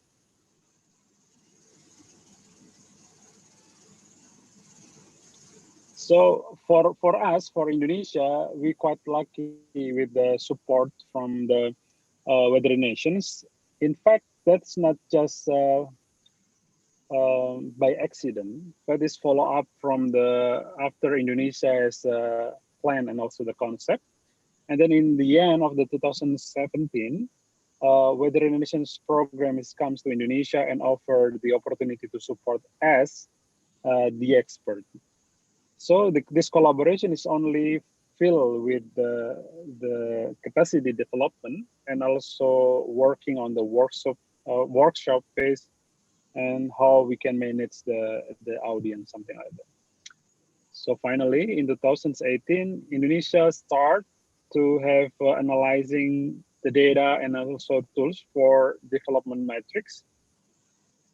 The story for Indonesia, as you seen that we have 34 provinces with a really specific characteristic and also the topographic view for the weather and also the climate conditions.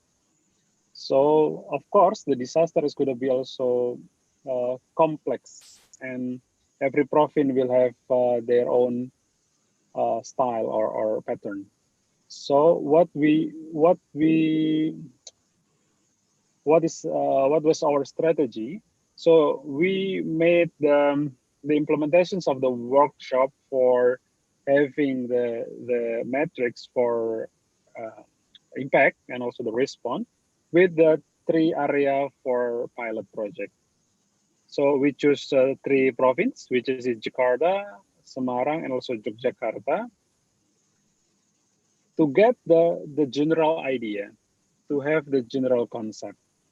Because if we never start with the pilot step, it's going to be really difficult to have the national platform for impact-based forecast.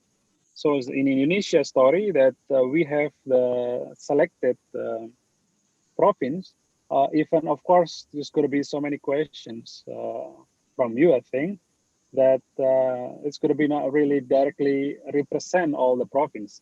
But anyway, we can have the minimum or minimum standard of the impact matrix and response for the province level.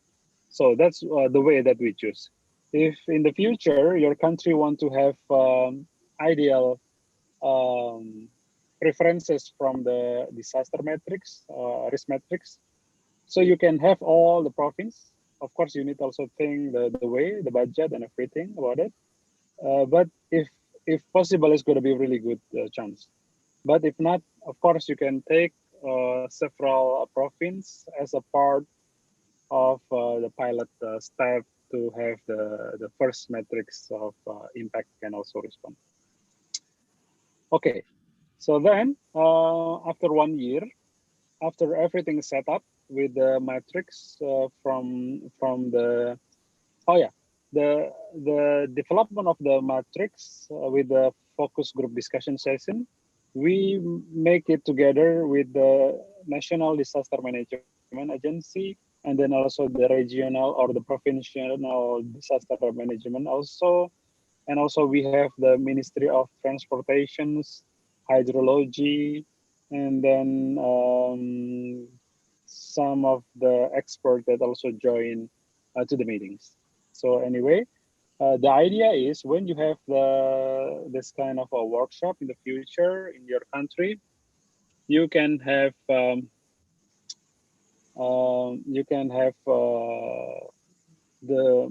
expert that you need in the meetings. So the other part is once you have all the things has set up, so you need to have high-level meeting. So we give the example that we also have done that this step. After we have the draft of the impact matrix with the several hazard, rain impact, thunderstorm impact, wind impact, and also the response matrix between BMKG and BNPB, which is the meteorologist and also meteorology and also the disaster manager. So with that, we finalize the recommendations between the Agency of Meteorology and the disaster to make the process of what we call as the shifting paradigm. So this is the important step that we need to have in the part of the impact-based forecast. Okay, next.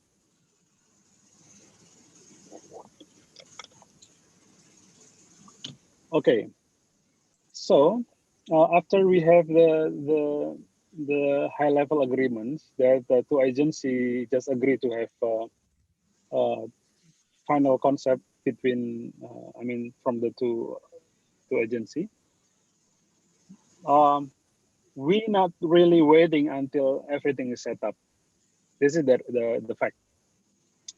So what we have done in Indonesia, at that time, I just thinking that we need also to prepare something.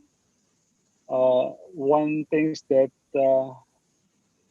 we can mention the system or platform that we can mention, that is the IBF part. So really good opportunity to all of you to see how far that you have your own capability related with the system, related with the capacity, like what we have done in Indonesia. With the 8-month development, we define or design the new platform, what we call as the BMKG signature or system for multi-generations weather analysis and impact forecast. So you can access this webpage with the signature.bmkg.go.id.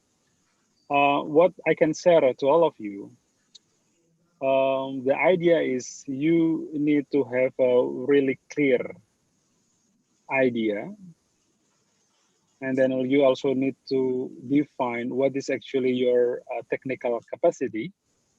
If you have, for example, you already have the models and numerical weather prediction, satellite, or what kind of data, you just put on the same table and you make the concept of the analysis. So this is not the must things that you need to have, but the idea is from our experience, this is give much help during the impact-based forecast implementations.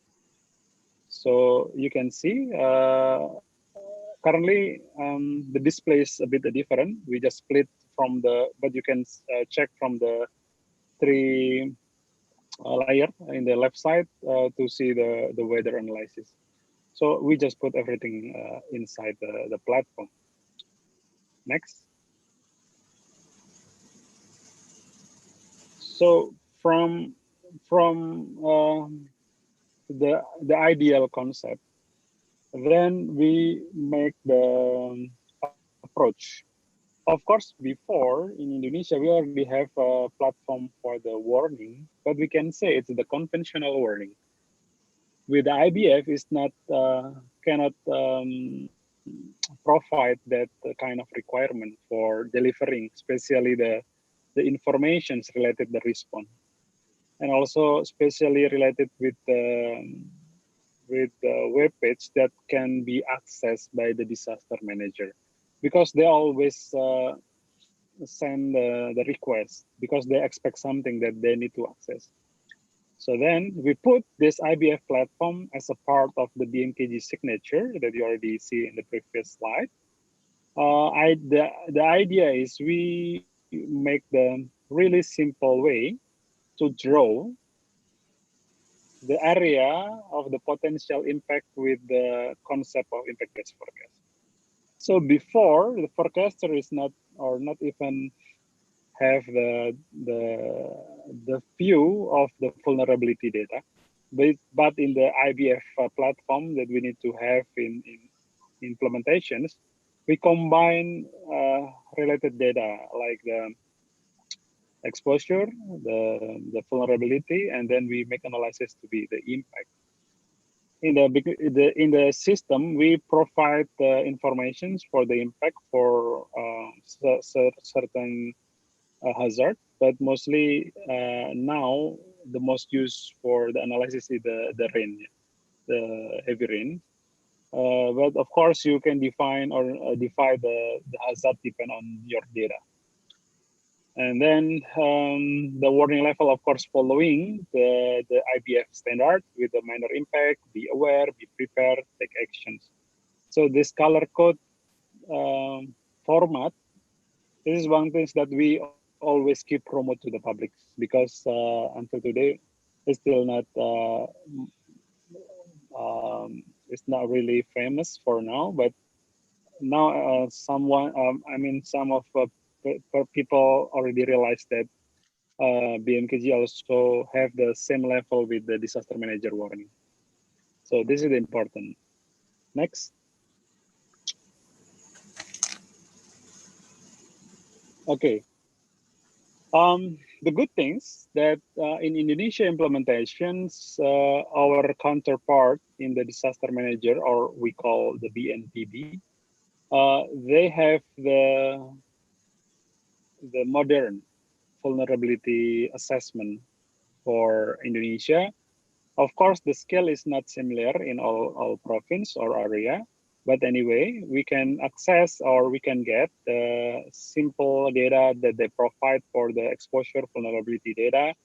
So we can use, or we use that as the basic of the services on IBF. So the system is called Inaris. So you also can just Googling it, Inaris BNPB. And we can get the the last data from their assessment related with the vulnerability. Again, this is going to be important things, because the idea to have the risk informations, you really need to have a really good vulnerability data. So I believe in your country also you already have that one, and I hope it's also do really well with the high resolutions and also easy platform. Because in Indonesia experience, we can access this freely, and we design and exercise with our own algorithm, combining with the hazard data from the weather or the forecasting that we already have. Okay, next. Okay, ladies and gentlemen, so many questions related with the approach um, having analysis on the impact-based forecast. So at that times, I just thinking that forecaster, even they are really good, but we need to provide them or equip them with the reference base of the high impact weather forecast. So I remember in the previous meetings with the MMD, we also heard that like in Malaysia, some of the researchers also work on this kind of the identification. So the idea is similar, that we keep inform the forecaster with the automatic detections of the high impact weather situations. If you're asking how we can get this data, of course you can use from the really simple algorithm like the weighting algorithm, the interpolations, or also you can have implementations of the neural network or artificial intelligence, deep learning, or any method that can provide the signal of the extreme event automatically. And so far, this system is quite successful and quite useful for the forecaster to have the preliminary informations. Of course, the forecaster can disagree with this kind of the quantitative approach. That's why in our SOP, in Indonesia experience, that we combining between the qualitative approach, which is comes up from the experience of the forecaster, with the quantitative approach that is comes from the computer or the model. So this is what we offer on the system, and maybe we can become your preference for the development in your country, because forecaster can get much assistance when they have the automatic alert on this aspect. Of course, every algorithm we can modify, depend on us. We can implement the new method in the system.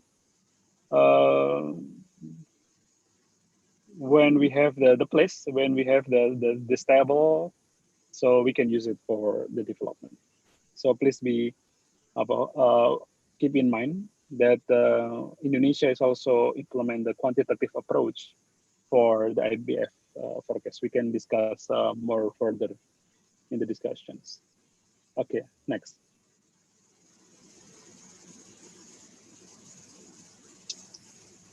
Okay, so the other idea, I believe that nowadays, in every place, in every country, you already have your own analysis process. It is also happen in Indonesia when we start the implementations. So what we have done at that time, we try to classify what is actually we already have. So you can see on the picture, we're glad that Indonesia recently have been implement the standard of the forecasting with the structure of the senior forecaster advice, and then comes into the provincial forecaster, and we can get the acclamations of the final warnings that we made. So we can have the morning briefing sessions in the same view and also the same understanding. And then finally, we use that as a part of the standard operational procedure. And then we also use or develop what we call as the probabilistic forecast. Anyway, now you can access from many resources from the Global Forecasting Center like ECMWF, GFS, UKMO. You can download or take the data from them. But also what we have done in Indonesia, we try also to make post-processing with the, for example, is the time lag ensemble, and also you can use your models that are available in your country and make the ensembling with it. Also, from the analysis part,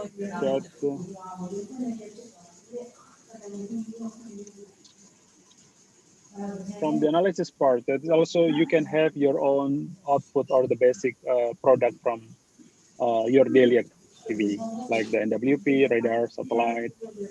And the other analysis process that is quite important on the IBF platform, that you need also to start vulnerability analysis, exposure analysis. So now it's not we have the differences with the conventional early warnings. Right now, forecaster is demanding with the analysis of the geospatial analysis, including the detail about the people, the infrastructure, the road, and many other informations related to exposure or vulnerability. So this is going to be a questions that how far a forecaster with the meteorological background can have this knowledge. Okay, next.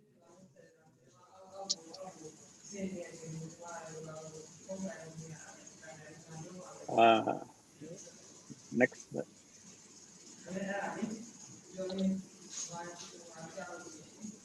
Okay, thanks. Okay, so everyone, after in Indonesia experience, so after the metric is set up, the agreement is set up, and then we have the SOP, and also we have the platform. Then in 2019, we collaborate with the training center, BMKG Training Center. We design or develop the first IBF training in early 2019, which is followed by a forecaster from all Indonesian provinces. And then the syllabus is including the basic understanding about the impact-based forecast, and also so many exercise of the GIS, making the impact table, and then also the play role of the shifting paradigm game, and also make the future plan for each regions. And yeah, of course, due to the COVID-19 situations, maybe this training is not fully covered, especially the emotional interactions. But anyway, you can still have this kind of the knowledge during this training. So please enjoy with that. Then also we continue with another training in 2020 with a deeper understanding about the impact-based forecast.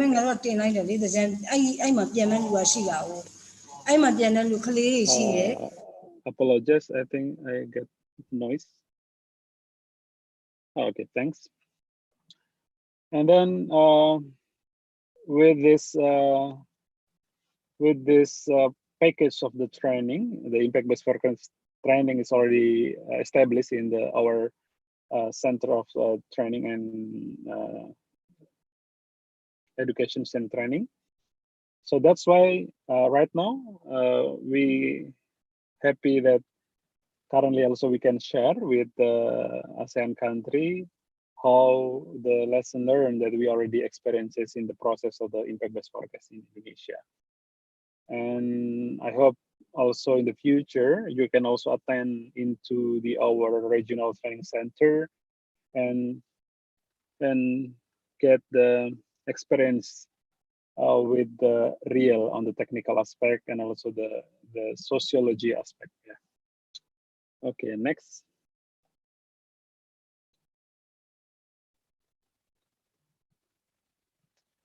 Okay, so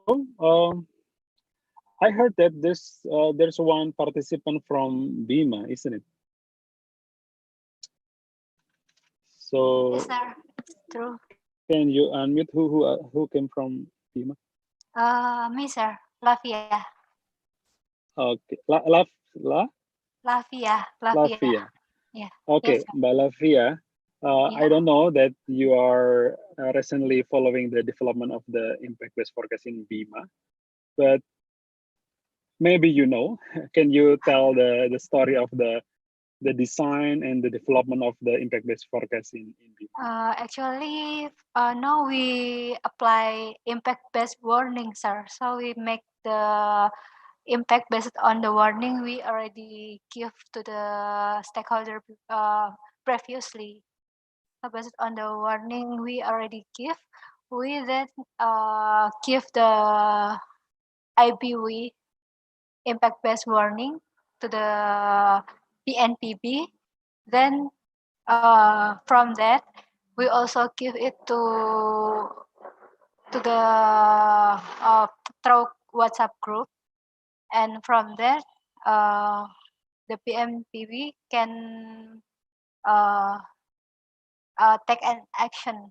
So, yeah, actually, when I graduated from School of Meteorology, Climatology, and Geophysics, my office is the first year applying the impact-based warning, sir. And how is the situation is today? So do you have the experience with the success early warnings? Yeah. So far, we we experience the successful of the impact-based warning, because some region in here is really vulnerable to flood for happen. And even though we also get some cases where the impact-based warning is not happen, something like that, sir. And so far, we also still improve our impact-based warning, sir. And now we also uh, issue new product regarding to our impact-based warning, sir. I think that is all. Maybe, yes, sir. Sorry, I'm on mute. Okay, Yeah, it's okay, sir. thanks. Yeah, Yes, thanks, sir. thanks. That's a really good story. So I can add on the additional informations. This is I give my big appreciations for Bima.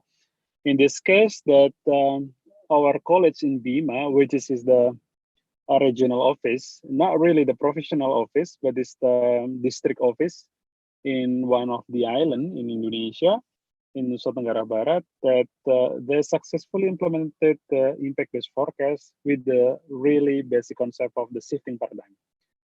So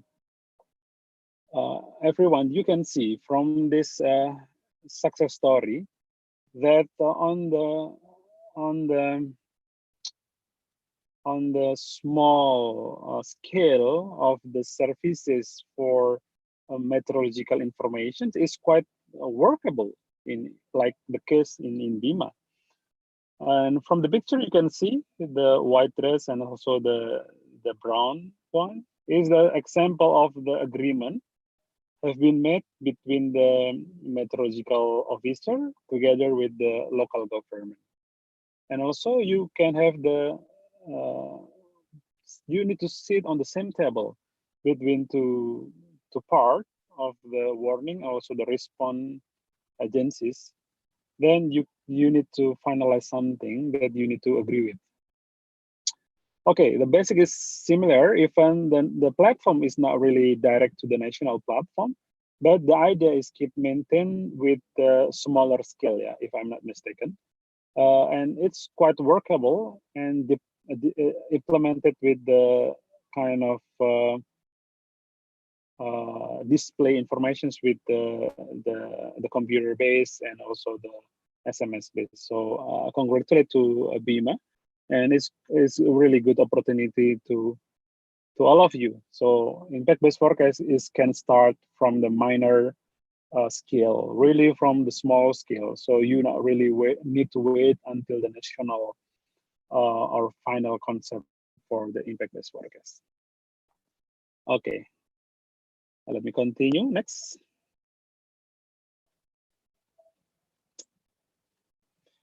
Okay, so this is the signature. Just underline the other informations that we need to establish and make the special access for the disaster manager. And for us, it's established in March 2019, and we made the first guidance for the operational. Of course, it's far away from the perfect concept, but we follow up and develop the communications and also the system itself, and we also improve the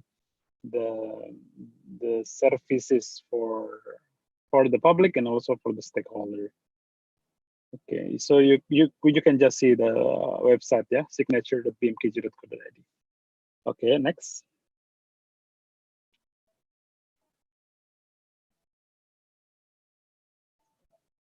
Next, Madonna.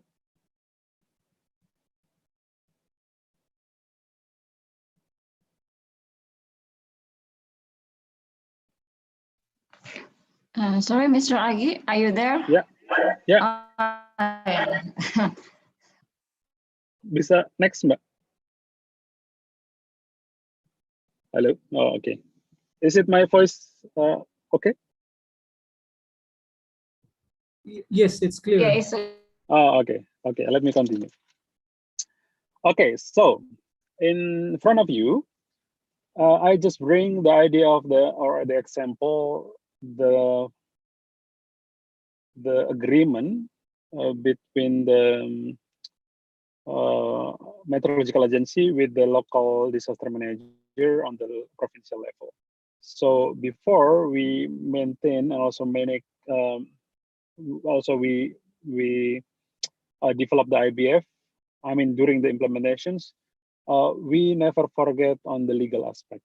Okay, so this is the idea, everyone, that we can really work for the technical things with the detail and also deeply technical of, let's say, the forecasting, but we also need to provide time and also chance for working on the legal aspect. So this is important. You can have the official agreement between the agency who really want to respond from your information. You can make the really complex agreement, or you just make the simply agreement. But the idea is you need to confirm when you give the warning, the early warnings, that there are somebody outside us, outside the meteorologists, who really want to respond. So with this kind of agreement, we can maintain the coordinations with another platform later. So this is what we have done, and it's workable. And then we finally have a really good support from the local disaster manager. And of course, also you can develop another approach that you want together. Maybe the public outreach programs, maybe any additional practices about that. So this is the things. Next, Mbak Dona.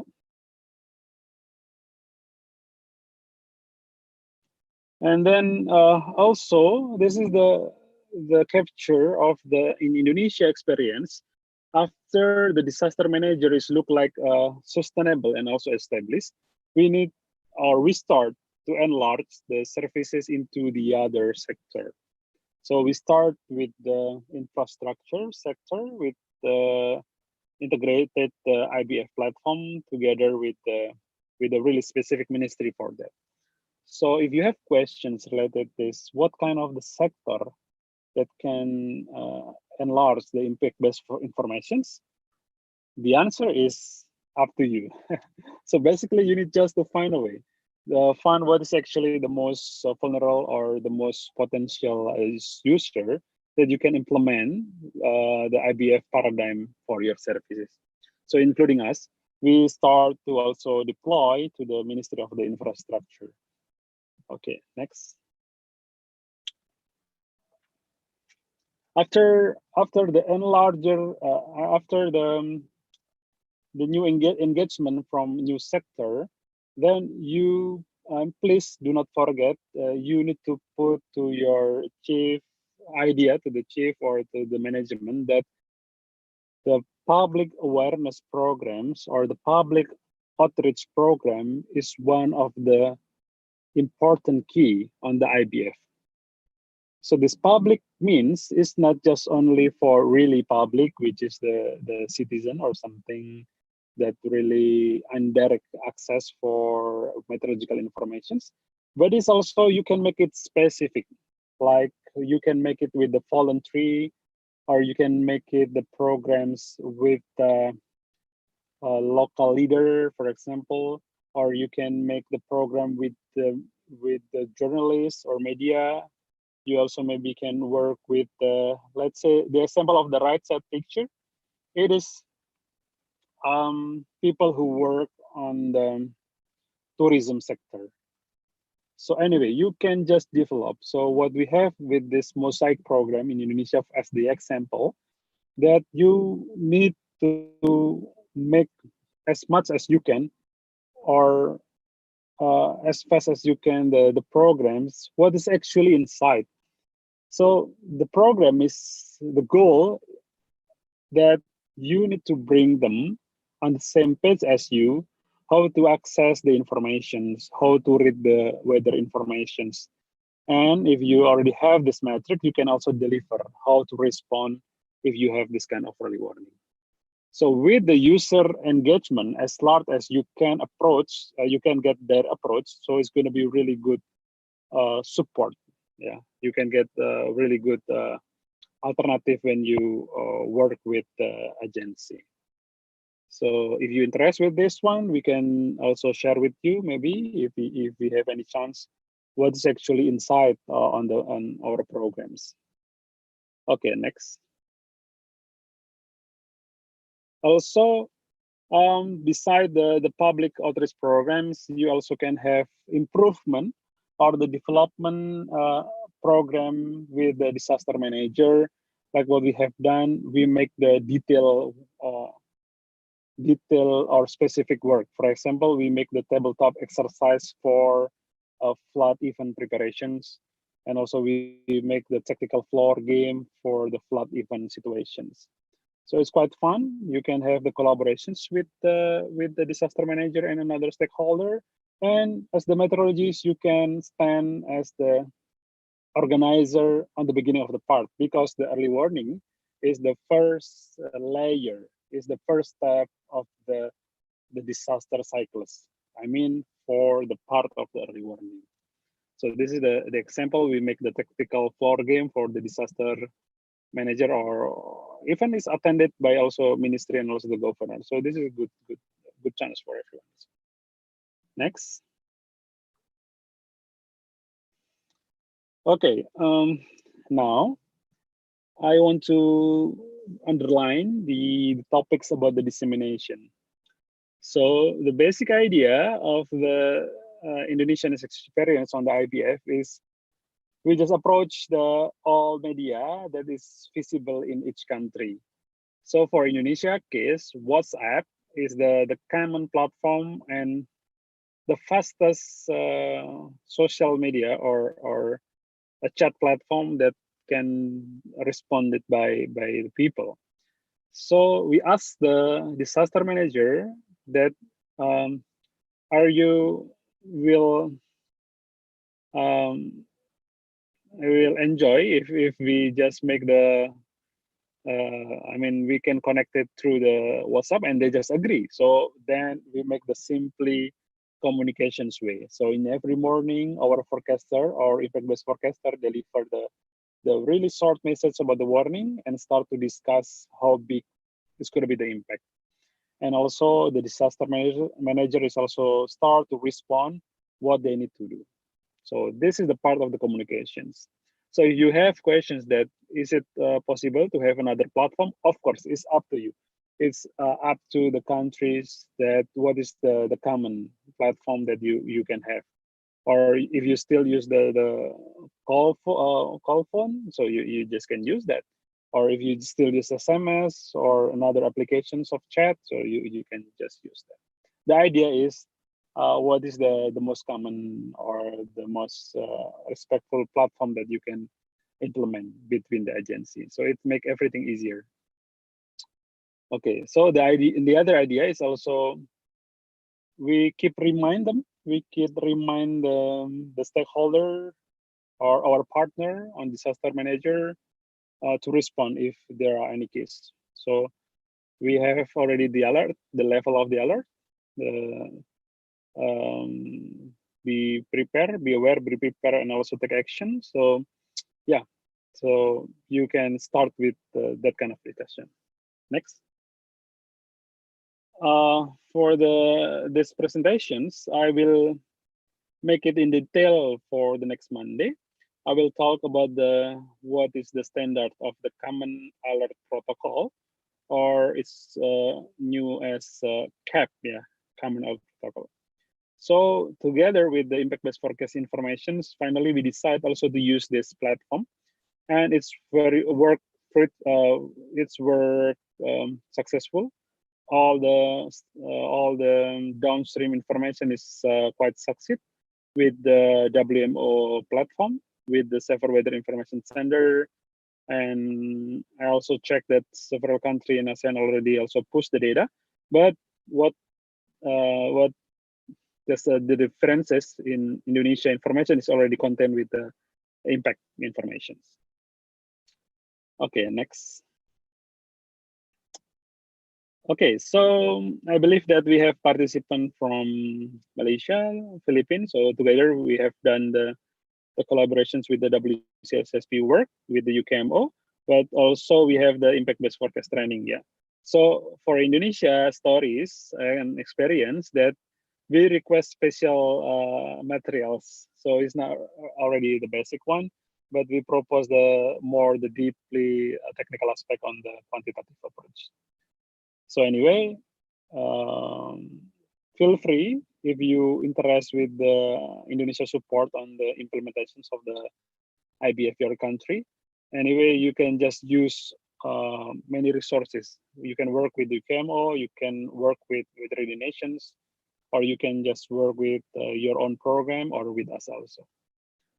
Okay, next. Yeah, I think this is the last part of the presentations. This is just several case that the case study. Actually, so many case study. And apologize, it's still in Bahasa in the example of the news, but in the several time, like the Jakarta flooding in October 10, 2020 is quite hits by the forecast impact in IBF with the level 6, yeah, and finally the area also flooded, and so many the public facility also get flooded. And of course, the flooding is still happen, but anyway, the early information is already mentioned. So in the future, of course, so many discussions related with the social response and also economical impact and how we can manage the community to really taking care about the warning informations. Okay, the other example, maybe next. We also have the case like in the Sulawesi, we have the flash flood. So if you can see on the first signal of the warnings, the yellow warning, only the yellow warning issued. And then, you know, the warning, it's accurate, the area is, but the warning is underestimated. So this is also can be happen. I mean, in Indonesia cases also we have several or many false alarm, or it's quite a good forecast, but sometimes it's underestimated. So, but don't worry. On the impact-based forecast approach, the communication is the key. the signal is the key. So when you detect the high impact weather potential, so you can really start to communicate. Sometimes it's underestimate, sometimes it's overestimate. It's okay, but anyway, it's good to have the starting point on the discussions and communications, so the local government can respond. Maybe the other example. Okay, so this is the last year, yeah, December, we made the 8th level. You can see that this is step by step that together orange warning with the yellow is made in certain area in one province. And you can see that we can update, yeah. The idea is we can update depend on the development or depend on the current situations of the hazard itself. And also you can see if the movement of the area of the impact potential, like the vulnerability or the exposure is higher, so you can just increase. The point is on this case study that sometimes the warning can wrong, but also you also can modify if the threat is become higher and higher. Yeah. Okay, next.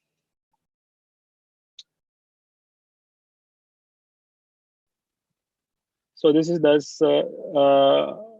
signature since it's developed in Indonesia. So we always develop and make the new strategy on the delivery. So if you have the idea or you want to have also the opportunity to have the access, so let us know about this.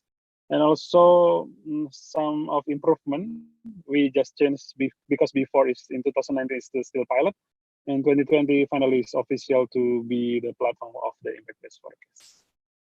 And then in the future, we will have the national platform, which is in every province. They can have or handle their own forecast or warning. Next. And also, as additional information is that today in Indonesia, the warning is still managed in the headquarters, but our college in provincial level, they start to make the additional information or reproduce the warning itself. So in the future, we will have more capability and more infrastructure to have the more development of the warning in the provincial based approach. This is really important because I believe until today, I believe that the forecaster who really feel the weather conditions in one area, it much better on the detections of the high impact weather. The feel, they can get the feel, they can get the experience of the weather situations. Of course, related with the vulnerability also, they can also have or can see the situations. So yeah, we do hope that in the coming years, Indonesia we have 34 province who can have standalone or comprehensive technology to provide the impact-based forecast. Okay, I think this is the last part, so I just skip this part to Donna. So thank you very much. I take the part of the presentations with the 1 hour presentations, and I do hope that this story, or in our experience, at least you can use it to cut off the length of time. So we're happy to share with all of you. So then you can develop the impact-based forecast in your countries, in your regional area, and of course you can use your own conditions, the local wisdom, and the local condition and infrastructure. So anyway, do not stop with the limitations. You just can start with really small area first and define the step by step with the other experience, like in what just have done in Indonesia. Okay, so that's from me for the presentations sessions. So maybe if we still have time or you still have questions, so we can have discussions. Yeah. Okay, thank you, Mbak Donna. Yeah, thank you very much, Pak Agi. Maybe any question? We are going to the Zoom chat. I give opportunity for everyone if you want to. Maybe if you want to share or deliver or anything, what do you want directly, please? Before we are going to the question on the Zoom chat. No. Any participants to volunteer? Okay. While we wait participant to deliver directly, I will read a question from the Zoom chat. This is the first question from Chandra, Pak Chandra from Stamet Sentani. Oh, sorry, no, this is just a permission. And the next question from Lukita from Stamet Jambi. I would like to ask a question. Your presentation described IBF for rain or flood for forest and line fire. Whether in Indonesia there is already an impact-based prediction? Yeah. Okay, thanks, Bu Donna. Thanks, Lukita, for asking. Yes, sure. That of course there is going to be step by step of the improvement. And what just Indonesia did on the impact-based forecast, we start with the common disaster, which is the flood and maybe flash flood, is triggering by the torrential rainfall. Okay, so then, of course, we will develop the specific impact-based forecast for the forest fire, and also maybe related with the drought or another hazard. But then we also need to define the data. So I believe that the Jambi, it's one province in Indonesia who has much vulnerability with the forest fire, yeah, Balukita. So I think you can start with this in your place if possible, because if we check the technology who already established in Indonesia, that we have, for example, the fire danger rating system. We have the satellite with the geo-hotspot to detect the hotspot in certain area. And also maybe we also have the wind forecast to forecast the distributions of the smoke. And if we believe that, hello? Yes, Mister. Oh, okay. So yeah, if we believe that we can provide the alert for the hazard, so yeah, we can start the impact-based forecast. So maybe my questions to Lukita, do you think that in your province there's going to be agency or people who can respond for the forest fire preventions? Pardon me? Yeah, do you think if you design the impact-based forecast for the forest fire, let's say, so do you think any agency who can really respond with your warning?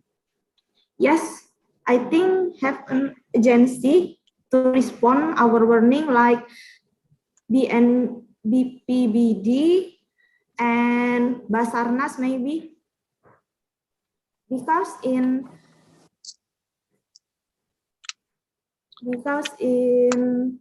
musim kemarau, like sorry, I use bahasa maybe saat musim kemarau kita koordinasi sama BPBD dan Basarnas untuk menanggulangi kebakaran hutan itu. I have excuse me, I have a question. If there is no rain for 5 days, can this be a parameter for making IBF for forest? Maybe Mr. Agi. What do you mean? You mean you have the let's say the dry spell or the day without rain, you mean? Yes, the day without rain. Yeah. 4 or 5 days. Because in Jambi, to find the potential for forest and land fires, only use maps of land and forest fire system. We call sistem kebakaran hutan dan lahan or Spartan.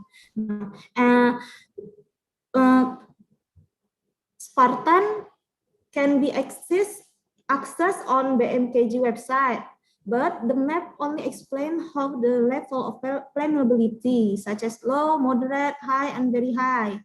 It's not level of dangers, like Yeah. flood. Sure. Okay. So I think I got your point, Lukita. So may I answer your following question? So basically, you just mentioned about the strategy of the delivering information of the warning. So in this case of the forest fire, also with the FDRS, for example, of course you can use that kind of the threshold, and you can define what's actually the minimum standard or that threshold to be give much impact. So you just start as the IBF approach, Lukita. So congratulations that you already have this kind of idea. So anyway, you just can start. I mean, Jambi can start with this basic concept. And the idea is just combining if you remember the first part of the slide, just I presented, that you need to define first, yeah, what is actually the impact and who is actually want to be respond. So once you're ready with the resources, then you can start with the stakeholder. So just try it, Lukita, in your place. Okay. Okay, thank you, Mr. Agi. Thank you. I see Lorenzo is raised hand ups. Maybe Bu Dona. Yeah. Hi, good morning, Agi. Thank you very much. Actually, the presentation was very clear. It was very comprehensive, and we really see the story behind IBF development of Indonesia because it was well presented in terms of the chronology of events, from, of course, establishing partnership with stakeholders to demonstration phase. I hope that Indonesia will really take the lead in for other ASEAN member countries. This is very helpful to also adapt how you have gone so far in your IBF system. I have a few questions, Agi. One is, in your InnoRisk platform, does this include impact data? The InnoRisk platform? This include impact data? Yeah, I'll answer that one. First, thanks, Lorenzo, to have another collaborations on the IBF sessions. So for the risk data, what I just presented before or earlier, that our colleagues in the disaster management on the beginning of the leveling the risk data, so they have one single vulnerability data that's containing together with the exposure and the impact. So that's the first part. But then they develop separately with this only the exposure. They mention it about the population, for example, and then about the locations of the public area or the public infrastructure. And then they also start to calculating the vulnerability level. Yes, you are right that in the previous part that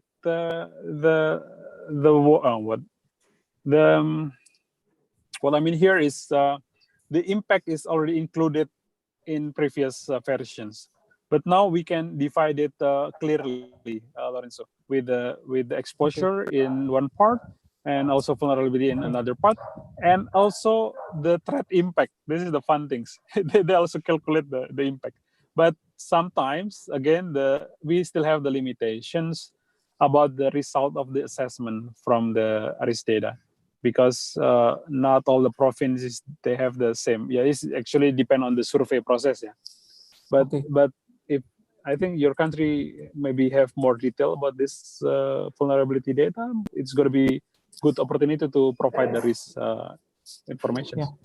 How about your risk map? What is the resolution of your risk map? Yeah. Okay, so it depends on the province. So the basic, the I mean the largest one is close to the 4 kilometers, something like that, or we call it the basis of kelurahan. Kelurahan means sub district, yeah. It's under sub district. So that's the, so then I use the really resolution as Lorenzo. So it's also there were another province who really quite large, like even before they have only one single number in one island. So this is the sum of, yeah, we understand that kind of the assessment process is need huge of the budget, yeah, to measure everything. So I think you can also develop with additional data like the remote sensing, vegetations, and many things, yeah. Yeah, and for IBF system in your signature BMKG platform, so I see that I think you have 5 days forecast lead time. So you provide IBF issuance on a daily basis, right? Yeah. But there's still 3. You know what the reasons? So the system actually at the beginning is provide 7 days, and it is cut off to be 5. And now the regular information is 3 days. Yeah. This is why, 3 days. Why this is happen? Because currently headquarters still cover all warning informations for the all province. But slowly in the future we hope that every province they can make their 5 days approach. Yeah. And for IBF, right? IBF is intended for identifying high impact or potential of high impact weather events, may it be induced by localized convection or large scale system. So what is your model that you are using for local convections? Do you use some local permitting convection permitting model, something like that? Okay, so this is going to be really interesting discussions, but I try to briefly answer that. Indonesia, we implement what we call as the multimodal analysis. Why? I mean, what is actually multimodal analysis? That we provide all the data that's possible that we get right now in the recent years, like the IFS data, I mean the ICMWF, GFS, Access, and so many models. Soon, including the unified models that I believe that Philippines also developed this one. Yes. And then we put on the same platform and the same system, so everyone can make the analysis in each of that. And then if you're asking in the detail what actually we use, so it's fluctuative. I mean, in the daily basis, the senior forecaster will decide what is actually the best performance of each model. So that's why I put also in the presentations, we have what we call it the senior forecaster guidance. So it's provide the information that what's actually the most suitable or the most effective NWP on that day. So of course it's going to be different in day by day. Yeah. But then I also do remind you that we also develop the post-processing work with the quantitative approach. So we use the several indices of the neural network or the automatic productions of the high impact situation. So anyway, the idea is we try to use as much as we can for the reference, but please do not make the forecaster confused also, yeah, because they need also to decide the impact, right? Yeah. So once they're not really sure about the likelihood, so they just finish with the process of the forecasting. So this is the challenge. It's the discretion also of the forecaster. You're right. So my last question, Agi, thank you very much. You explained it well. My last question is that basing again on your BMKG signature platform, it is very comprehensive there. There are information of potential impacts and suggested responses of the stakeholders. So of course, your information on the potential impacts would differ according to the level of category you provide to that particular area, according to that risk polygon map. Say for example, you colored that one based on category 1, 2, 3, 4. the impacts indicated in the website or in that particular color, you extract that one from your impact tables, or it's the discretion also of the forecasters what potential impacts is going to indicate? Okay, Larissa. I think you already got the idea. So as I mentioned earlier, on the development of the IBF in Indonesia is quite challenging to have every single province metrics, right? So finally, on the beginning of the development, we just make the generalizations of the impact. So finally, we have many impacts, but with the 9 level of response. Okay, so the number is really related with the response actually. So for the color code with the number, the purpose is actually on the beginning is for not for the public, but actually for the stakeholder. I mean, for our counterpart in the disaster manager. So they always be reminded with the level of what kind of response they need to be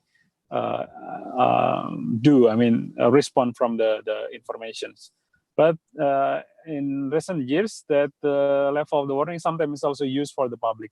But shortly, we will just define it actually with the situations of just the green, yellow, orange, and red for the public. Because we just really want to know for the public is just be aware, be prepared, and then it will be actions. Yeah. So this is actually the difference condition. But since we are in the same community as the meteorologists, we need to inform to all of you also that the leveling of the response is one of the key success of the IBF. So if in the Philippines, you not let's say you not feel comfortable with the number as the part of warning, just drop it. I mean, it just depend on each country. The common warning that they use. Yeah. Yes. Thank you very much, Agi. Thank you very much, Lorenzo. Yeah, nice to see presentation. you again here. Thank you. Thank you. Yeah, I think it's the interesting discussion. Hello, Agi. Oh, yeah, please. Yeah. I'm Fazali from Malaysia. Hello, Fazali. Yeah, I just a few questions. First, about the impact. How do you describe the data from the agencies? For example, when we have a rainfall as a hazard, extreme rainfall, then we get the impact based on various threshold of rainfall. So how the impact correlate to the threshold of rainfall? So how do you do? Is it so answer first. Okay. Okay, let me try answer the first part. Let's see. So, okay, so what we just explained that the standard that implemented in BMKG for now is we using the dual mode. The first one is the quantitative based approach, and then the second one is qualitative based approach. So I will explain the qualitative first. So the qualitative part means the analysis comes up from the old data who really related mostly with the geospatial analysis. For example, we need to know what is actually the topographic conditions.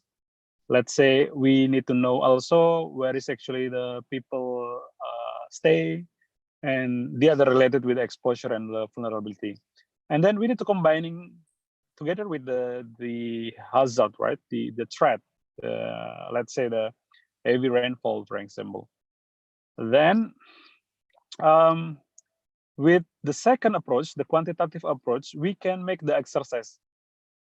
We can make exercise with the threshold, let's say with the heavy rainfall with 100 millimeters, 50 millimeters per hour, for example, like that. We also do really simple algorithm with that. In fact, yeah. But also we try to make the complex one with the neural network or artificial intelligence. But the idea is the forecaster need to fit up with the automatic detections on this. So related with the previous year questions, of course, the standard or the threshold for each area is going to be different. So this is the challenge. For now, mostly it's still generalized, Lazali, still quite generalized, because we still cover the national purpose. But once in the future, every province need to have really detail about the analysis in each area. So I think maybe the answer is quite general, but I think you can get the idea. Yeah, because why? Because I'm working in under drainage department. I see. Okay, so normally for the flood, we have developed a flood hazard map. So based on rainfall threshold. So the issue is, do you got that information from the, I think maybe BNPP or if your infrastructure agencies to link with your system? Yeah. So the answer is for that one is not really. No, we didn't get the direct data because mostly for meteorological data is managed by our agency. So from the external resources is related with exposure and also vulnerability data, especially BNPB. And once related with the flood modelings, we're glad that we also have the flash flood guidance system, which is also provided the data, the basin data, the river data inside. So actually the answer is quite tricky, because the processing is outside the IBF system, but we can recall the data to the system. So yeah, I think, yeah, of course, we how to say this, is not really directly used, but it's used in another part of the operational view. I understand. And in your website, I see there for 9 and 10 April have alert details. Yeah. And then 11, 12, and 13, is it there for some info there? No. It's what I just say to Lorenzo also. So today we just only provide to the 3 days, and shortly it's why it's only 2, because it's under updated this time right now. So it's going to be always, I can say that we keep it 3 days for now. We keep it 3 days because you know why? Because the conventional weather forecast SOP, it's still 3 days. Okay. For the early warnings. So we need to keep it's consistent between each other. Actually, we can drop it the day 4 and day 5, because earlier I provided for the 7 days. Actually, it's for 7 days. But sometimes in our experience that we need to consider the situations of the work capacity. Sometimes it's quite hard to make the assessment for all province. Because when I see the Met UK office, Met office, they have a map for 5 days, I think. Yeah. So is that I was thinking that Indonesian have a 5 days map. It's just asking actually. I will ask them to make it 5, but I know the situation because before it's 5, but since the analysis is quite deep in every province, so the forecaster is like, oh my god, it's quite hard to get detailed information. Okay, but yeah, all right, that's the current situation. But I have get a private message, I think, Badona. Yeah. Do I still have time to answer? Yeah, because we have 10 minutes left behind, so I think it's enough. Oh, the question from Rizka. Yeah. Before that, Badona, I get a private message from our colleagues in Timor-Leste, so I will answer to this in generally. So this is maybe not only for Timor-Leste, but for every country that Indonesia or myself will be very happy to support these activities. So related with the next week, we will learn about the multi-hazard early warning system, which is also involved in WMO. So we happy to share with you in the details, and we will try to support if any particular programs. And related with Timor-Leste, last time there is an approach from USAID, and Angelina. Then I will contact with you after these meetings. And then maybe this is the last questions. Thanks, Rizka, for nice presentation for these sessions. I would like to asking about the regions that have not seasonally referred to uncertainty forecast, how IBF can implement to these regions like Kepulauan Riau. Okay, so thanks. I get the idea. So Rizka, thank you for asking. One, the topic of the impact-based forecast that we need to really deeply try to understand is what we call uncertainty forecast. So I believe since ASEAN countries mostly facing the situations of the uncertainty weather forecast, I think we are on the same page, yeah, because we have the deep convections, right?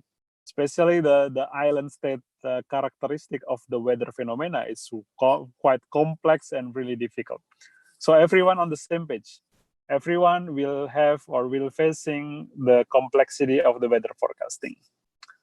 Even I'm not really made my daily weather forecast anymore right now, but I quite understand. I'm quite still monitor the development.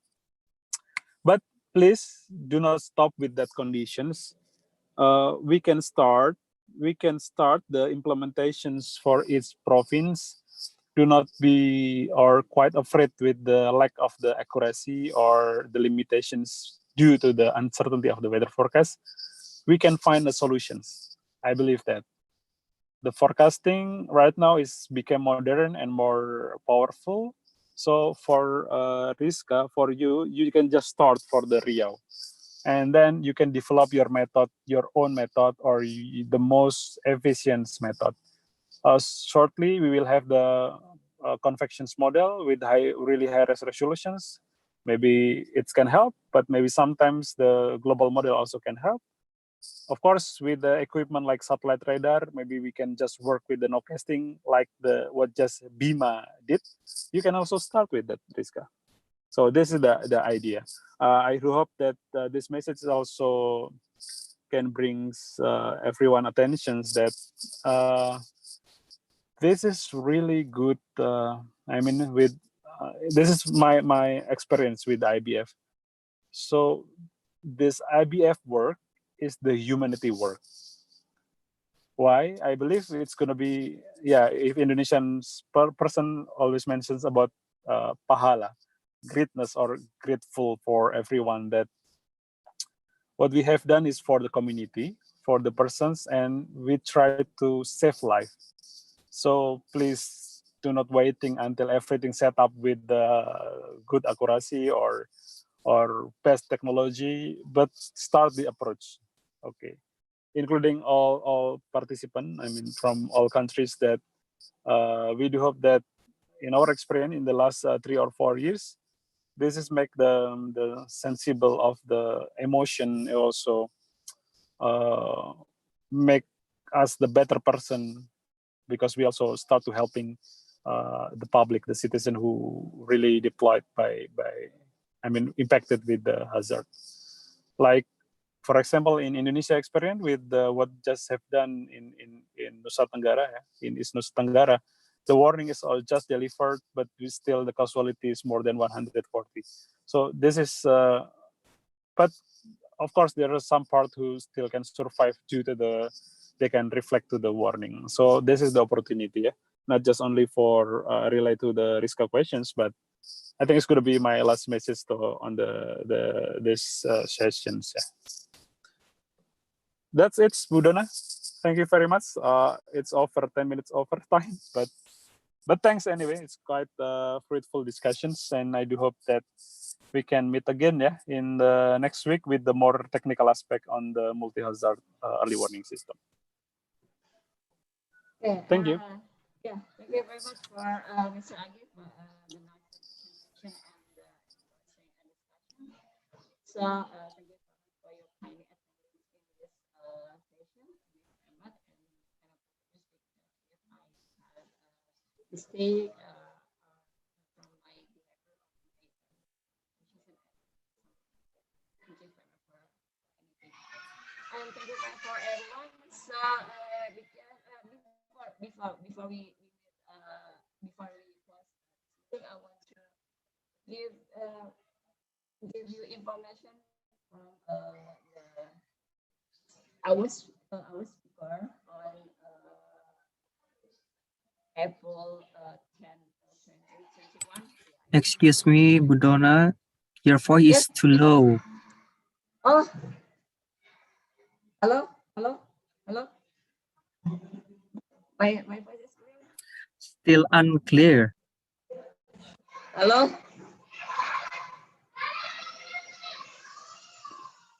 And now? Yes, perfect. Perfect. Okay. Okay. I speak again. Sorry, there's a big sound in my place.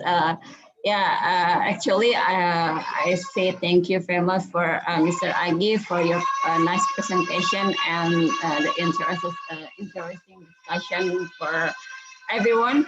And before we close this meeting, I want to give you information from our speaker on tomorrow. So you can check out in the WhatsApp group that I want to give you. Yeah. I think this information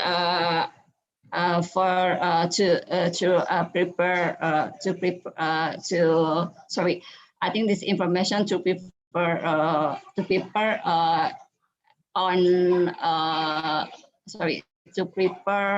for the tomorrow material. And they are the one thing. They are for information. The first one, all the participants must download a folder IBF April 10, 2021 from a Google Drive which follow the link http://tiny.cc/practice1 underline that data on 9 April 12, 2021. And the second one, a participant install a QGIS desktop application from a subfolder QGIS desktop application or download from link. And this link is already on WhatsApp group. And the third one, all participants make sure that QGIS application install and work well before the lesson begin. And the last one, our speaker will divide group for practice and tasks. And any question from here? Okay, thank you for everyone. So I have to do don't forget about preparation for the tomorrow material. Yeah. Any question? Yeah, thank you very much for everyone, and thank you very much for your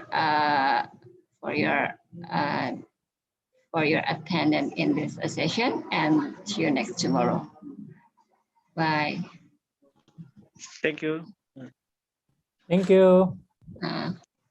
Thank you. Bye-bye, everyone. Yeah, don't forget to prepare for tomorrow material. So Thank you you, have Pak to Ji. download some Sama-sama. software. Yes. Jangan lupa ya besok ya untuk mendownload softwarenya. Siap. Thank you, Miss Donna. Yeah. See you next tomorrow.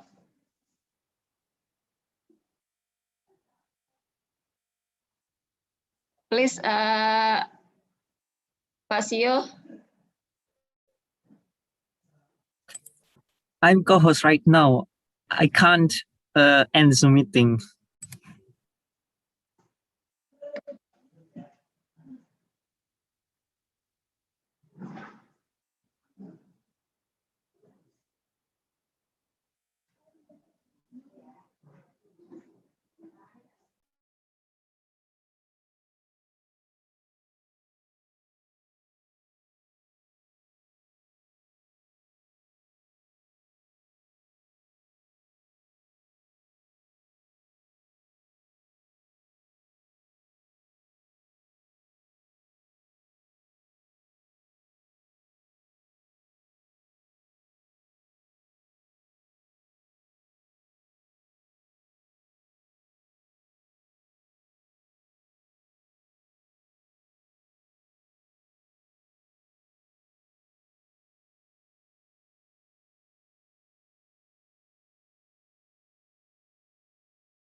Yeah, if you have another schedule more important than this meeting, you can leave this Zoom meeting. Thank you very much. Thank you very much.